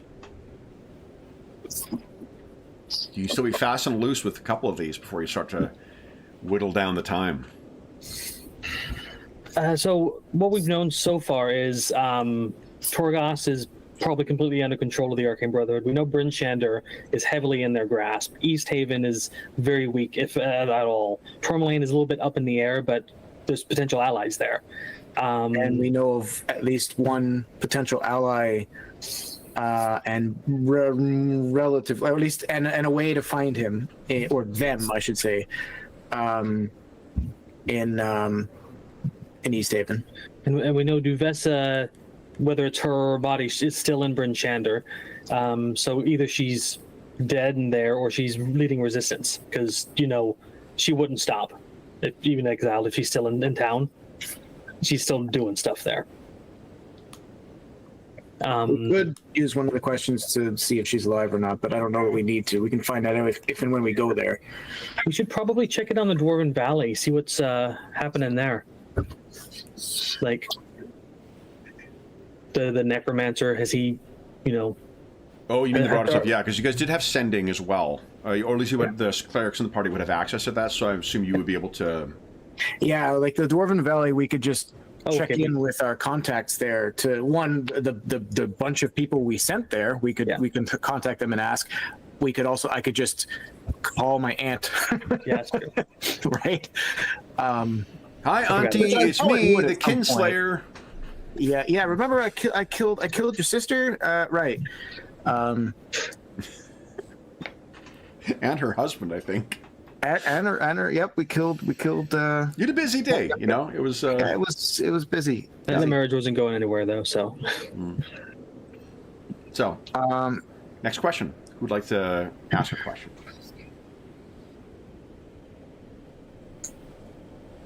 It could be pointed. It could be open. It does seem that some of the open questions have still also prompted clarity on what to ask next. I'm just struggling with what the heck we need to know before we...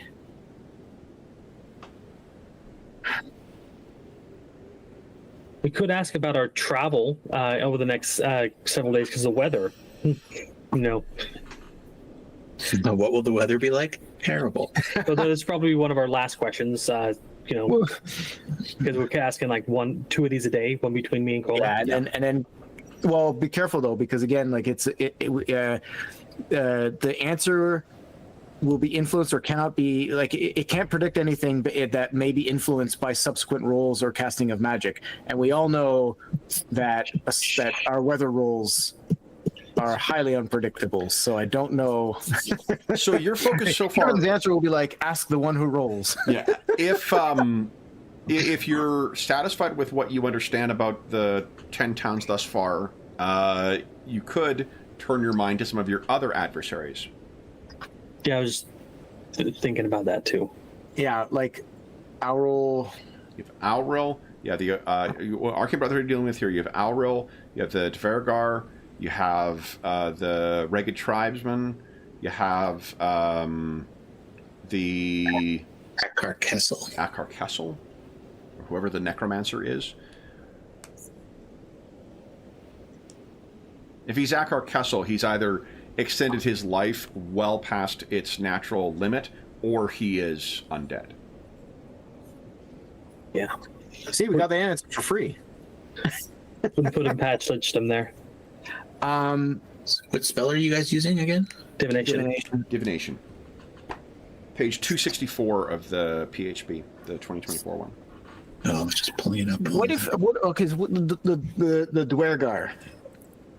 The thing about them that strikes me is or the problem with them is that we know that they were active way here in the east where we are now, right? Underground, approaching the Netherese ruins that we were trying to make our way to. Presumably in the ruins doing stuff. But we also then know that they were in the valley, the Dwarven Valley, taking all the black ice out of there. So they're been quite busy, but they're also moving very, very quickly. And so we maybe something about one, are the Dwergar in cahoots with anybody else in the 10 towns? Like, are they working with the Arcane Brotherhood in some way? Maybe something about I don't know. We have a question. It's a good question, Lex. Yep.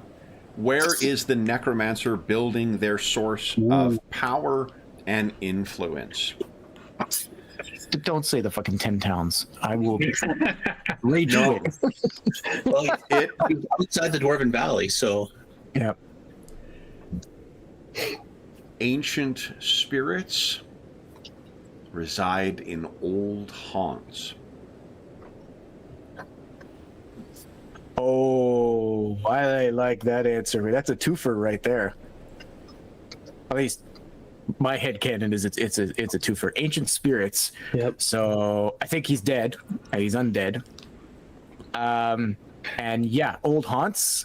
I mean, he's hanging out in his old flat. Yep, the remnants of the tower. yeah, the remnants of the tower, and Broke into the old apartment. found some way to. That's just for you kidding for the other night. Do we know the rough location of where this tower was?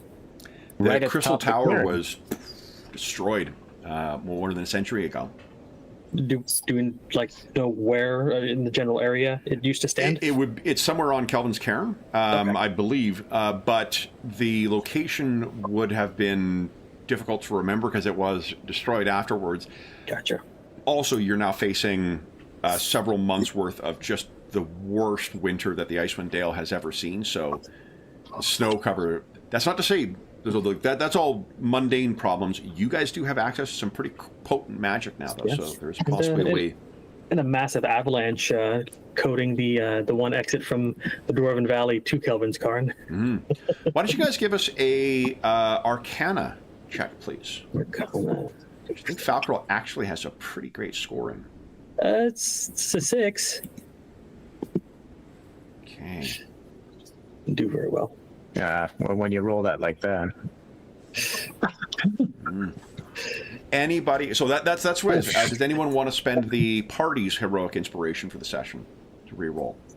I mean, we've got 20 minutes. Yeah, I mean, I got the biggest bonus. Yeah, You guys go want ahead. Yep. Yeah, I'm only on a 1. That's Okay. If you recall your history correctly, the tales that were kind of passed down about the champions of the 10 towns, the drow, the barbarian, the dwarf, and the archer, the Crystal Tower itself was some kind of incredibly potent magical artifact. The Crystal Shard itself is the artifact that is said to have created that. So whether it's not like other magic items like a folding, castle or something like that where it comes out, or it is something that was, the Crystal Tower itself was said to be a creation of this artifact. So if one such thing was created and he was able to gain, if Kessel was able to gain access to that again, he was outcast because he was pathetic as far as the stories go, not because of his potency. And it's only by virtue of this demonic artifact that he was able to affect the magical changes he did. Maybe he's going back to his old tricks. Next question. You guys have 10 more. And we're getting into the lightning round in about 10 minutes.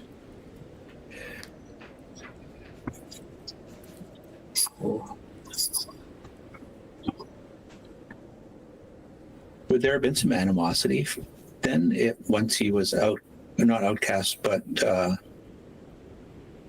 I'm just trying to think. So he was cast out of Luskan, maybe trying to win their favor, getting back in, or maybe take revenge. Who knows? Probably not happy with the 10 towns because the heroes were representatives or saviors of. If you're a punk in a town where everybody belongs to a ship or a specific, allegiance within the Arcane Brotherhood, because they have their own little factions going on too. If you're cast out of that, both literally and figuratively, and then you suddenly find yourself with, demigod-like power, how do you think you would be feeling towards them? Precisely, yep. Let me turn it up so you can hear, motherfuckers.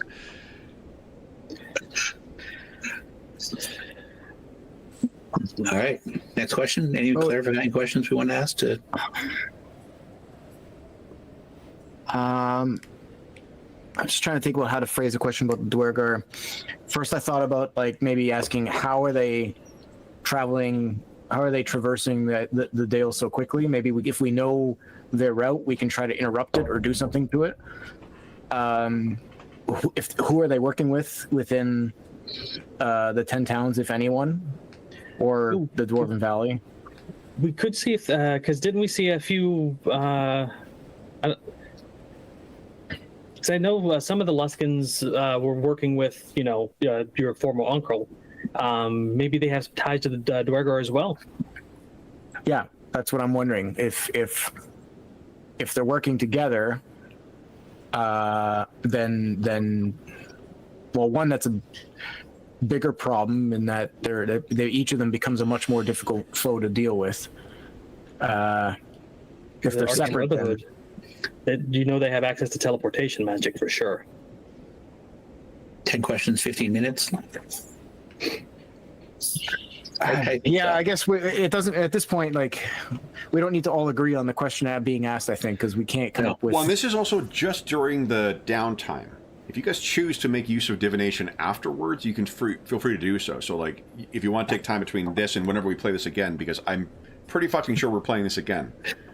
Is there anything in the Netherese ruins that can stop Auril? I don't know if I spelled her name right. Yeah. No, that is. Yeah, they're actually talking about some lady named Auril. Yes, absolutely. If you mean Auril, the one who opens the shop on, the corner. Yeah, the baker in Caer-Dineval. Yeah. Okay, so the question is there anything in the Netherese ruins that can stop Auril? The answer: the death of Netheril was heralded by the death of a goddess.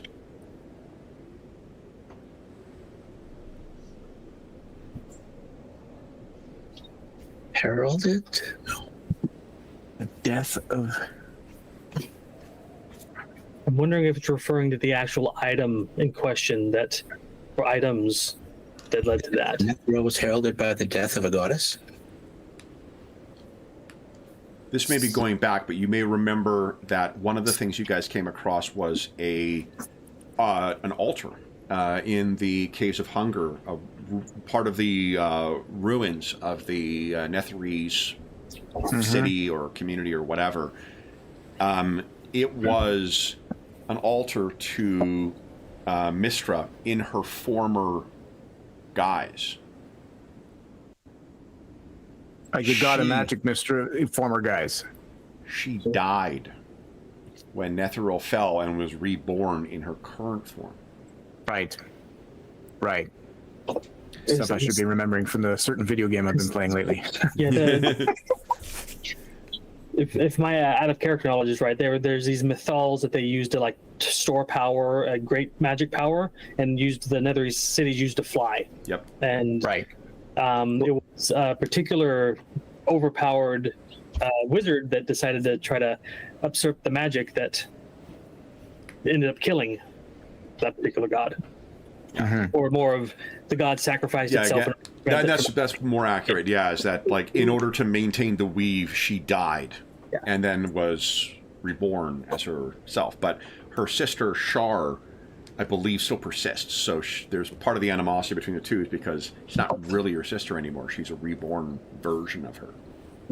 So, next question: who, if anyone, are the Dvergar collaborating with within the 10 Towns and Dwarven Valley?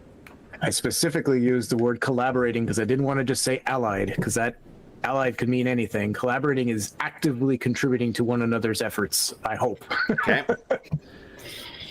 The answer: loyalty is purchased with not simple silver, but with hellfire forged iron and ice of death.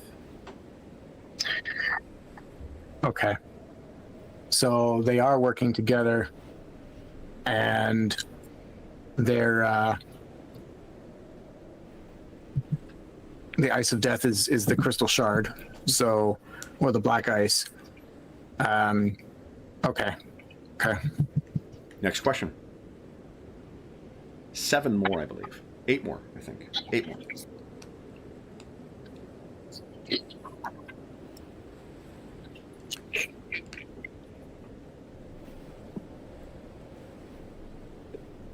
Draw a blank.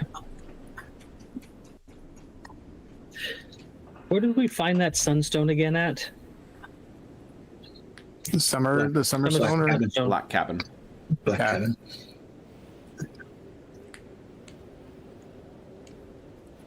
But do we know its origin? that I think we already knew.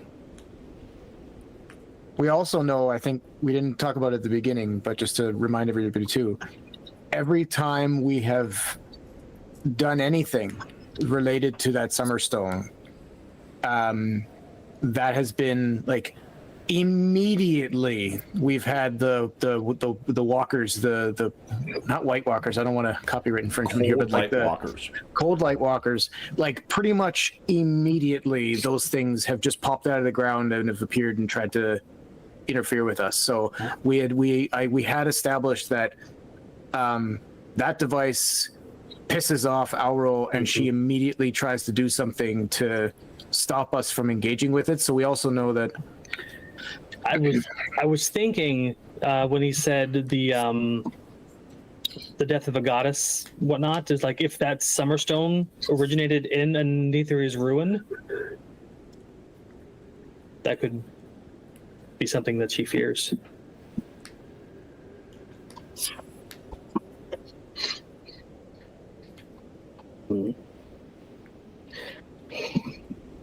That is something you could you think of a broad question you may be able to get an answer for with respect to Owl's foes? Yeah. So the question is, if we wanted to find the mythal shards of the dead goddess in Netheri's ruins, where do we enter the ruins? I was gonna Mistral. put the shards of Mithal. Mistral? Oh, Yeah, Mistral's the name of the dead god. I thought it was Mithal because of what you wrote in the chat. No, there. Mithal was the creation that held the magic. Yeah. I can't remember offhand what her former name was, but Mistral. Mistral? Yeah, Mistral. Mistral. Mistral. Okay, yeah. Yeah, I was just playing Baldur's Gate not Nice. too long ago, and they were mentioning But I was talking about the Mithril shards. Yeah, the yeah. Mithril shards. That's the power thing that was Yeah, broken. assuming right? that Where do we enter the ruins? The path is both cold and dark. It's underground. 800 probably. 7 more, guys. Let's fire them off. Everyone There's start one. typing a question, no matter how broad. I got one in there. I you? was gonna Oh, which one? I was gonna frame it as, why does she fear the Summer Star? But I'm like, no. Let's be. What a little bit power more does the specific. Summer Star have over Auril that she should fear so? She should fear it. Like she The seems to be afraid of the Summer Star. night always. Sorry? The cold of night always dreads the dawn.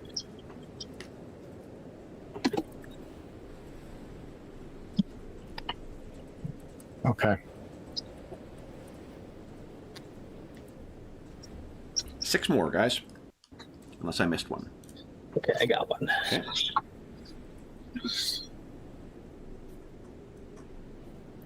If we seek the path to the Netherese city below the Caves of Hunger, will we find the path to the Mythal Shards? Possibly. Which means human error could lead us astray, but the path could be there. Mm-hmm. Or possibly. 4 more. 5 more. 5 more. Okay. Unless I'm missing one. Gotta be quick. We only got 4 minutes.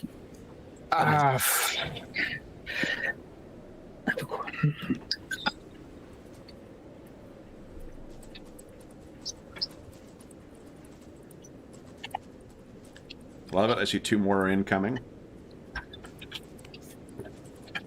No pressure, Andrew. It shows who's typing, so. Do the caves of the Evermelt hold a secret that Auril wishes us not to find? I was wondering if there was a reason she uses as a base when we fought the.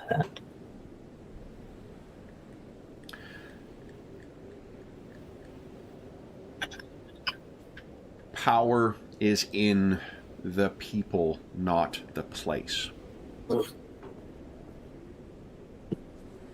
The tribes. Write it down. 4 more questions, guys.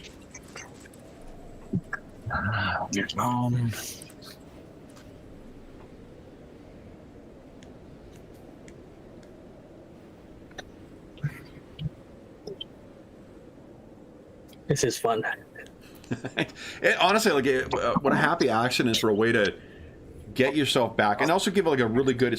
I don't think we made use of divination magic at all in CNC or in 2E. I think you were too low level in 2E, but this is a great way of just helping you guys flesh out an understanding of what's going on, at least in to prompt you to go and find out more. Mm-hmm. What is the key to defeating Auril?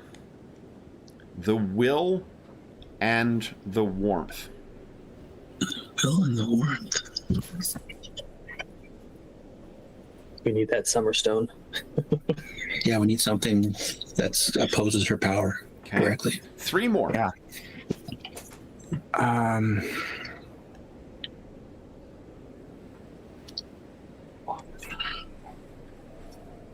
I'm going to add one more thing. The will, the warmth, the wisdom.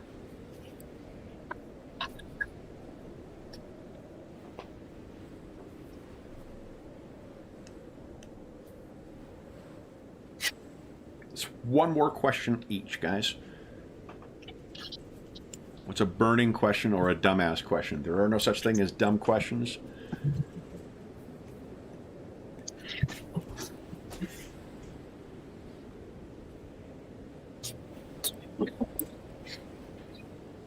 What is the hidden threat of which we are not already aware? I just want to make sure, that we actually know of all the problems we're dealing with. Yeah, I'm trying to think if it would be able to give you any meaningful answer. What is a hidden threat? Betrayal.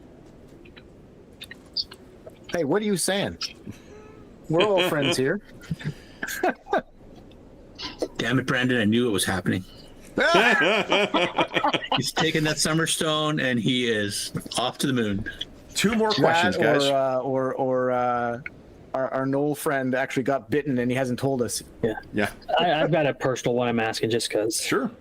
I mean, yeah, that's fine. Where would be the ideal place to plant the seed of the forgotten dryad beneath the ice?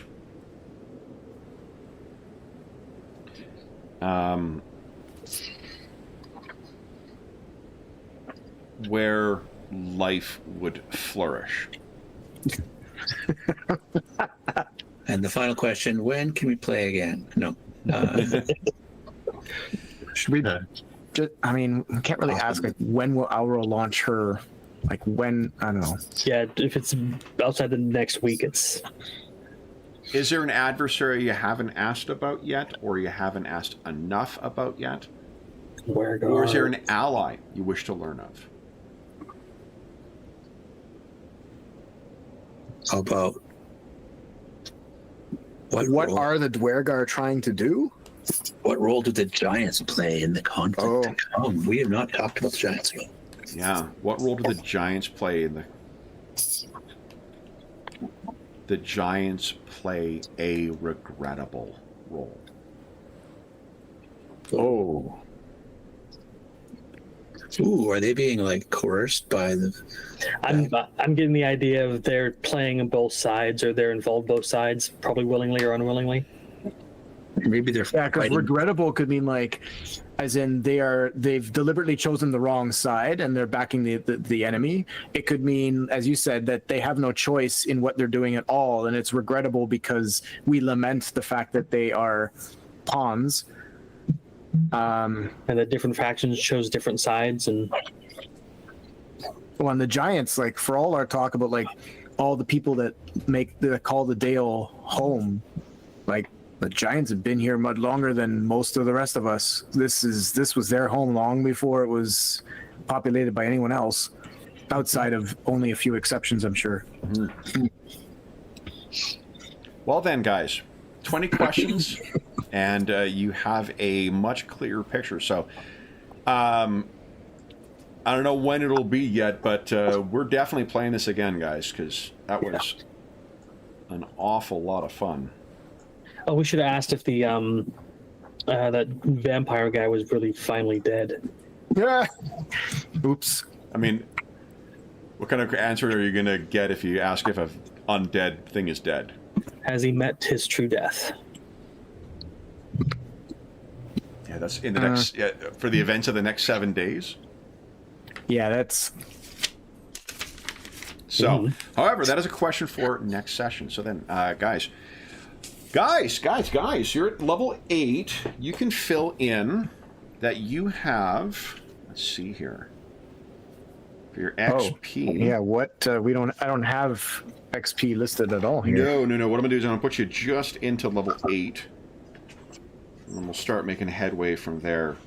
Some of you, I bumped up because we were both CNC and Yeah, I was level 7. 2E have different levels. I just went with the highest level of everybody. So you guys would have 34,001 XP, and then for today, let's get things started. We'll get you off to 35,001.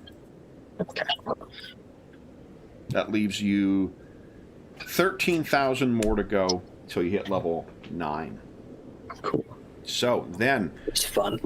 yeah, that was a lot of fun. Like we didn't do what I was planning, but this was way more interesting and way more productive for getting us back up to speed and get back on purpose, right? Or on mission, as it were, for that. But for those listening at home, thank you so much for joining us for session 92 of our Legacy of the Crystal Shard campaign. As is always the case, if you have any comments, questions, or concerns regarding the session, the campaign, or the game we're playing, please don't hesitate to leave a comment in the comment section down below, and I'll endeavor to reply in a timely fashion. There's also a link down below to the Dungeon Musings Discord server, where we have channels dedicated to... I don't think we've got one for this campaign, because we haven't played it in 3 years. But we have a session, channel dedicated to D&D 5th edition, and we have channels dedicated to most of the other games and campaigns we run on the channel. So if you have any questions or concerns about it, you can reach us over there. We're all active over there. There's also channels dedicated to most of the games and campaigns we have. Find a group, GM discussion, virtual tabletop chat. There's a terrific, helpful, knowledgeable, and friendly community over there. You're more than welcome to join us. There's also a link down below to our friends at Noble Knight Games. Noble Knight Games is the preeminent unionized retailer of hard-to-find and out-of-print RPGs in North America. Like, for instance, if you want to snag a copy of Legacy of the Crystal Shard itself. There is...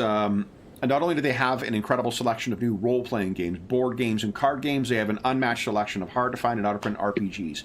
If they don't have something in stock you're looking for, you can put it on a want list, and they'll send you an email when it comes in. And if you make a purchase of $10 or more through their website, be sure to enter the code NOBLEMUSER.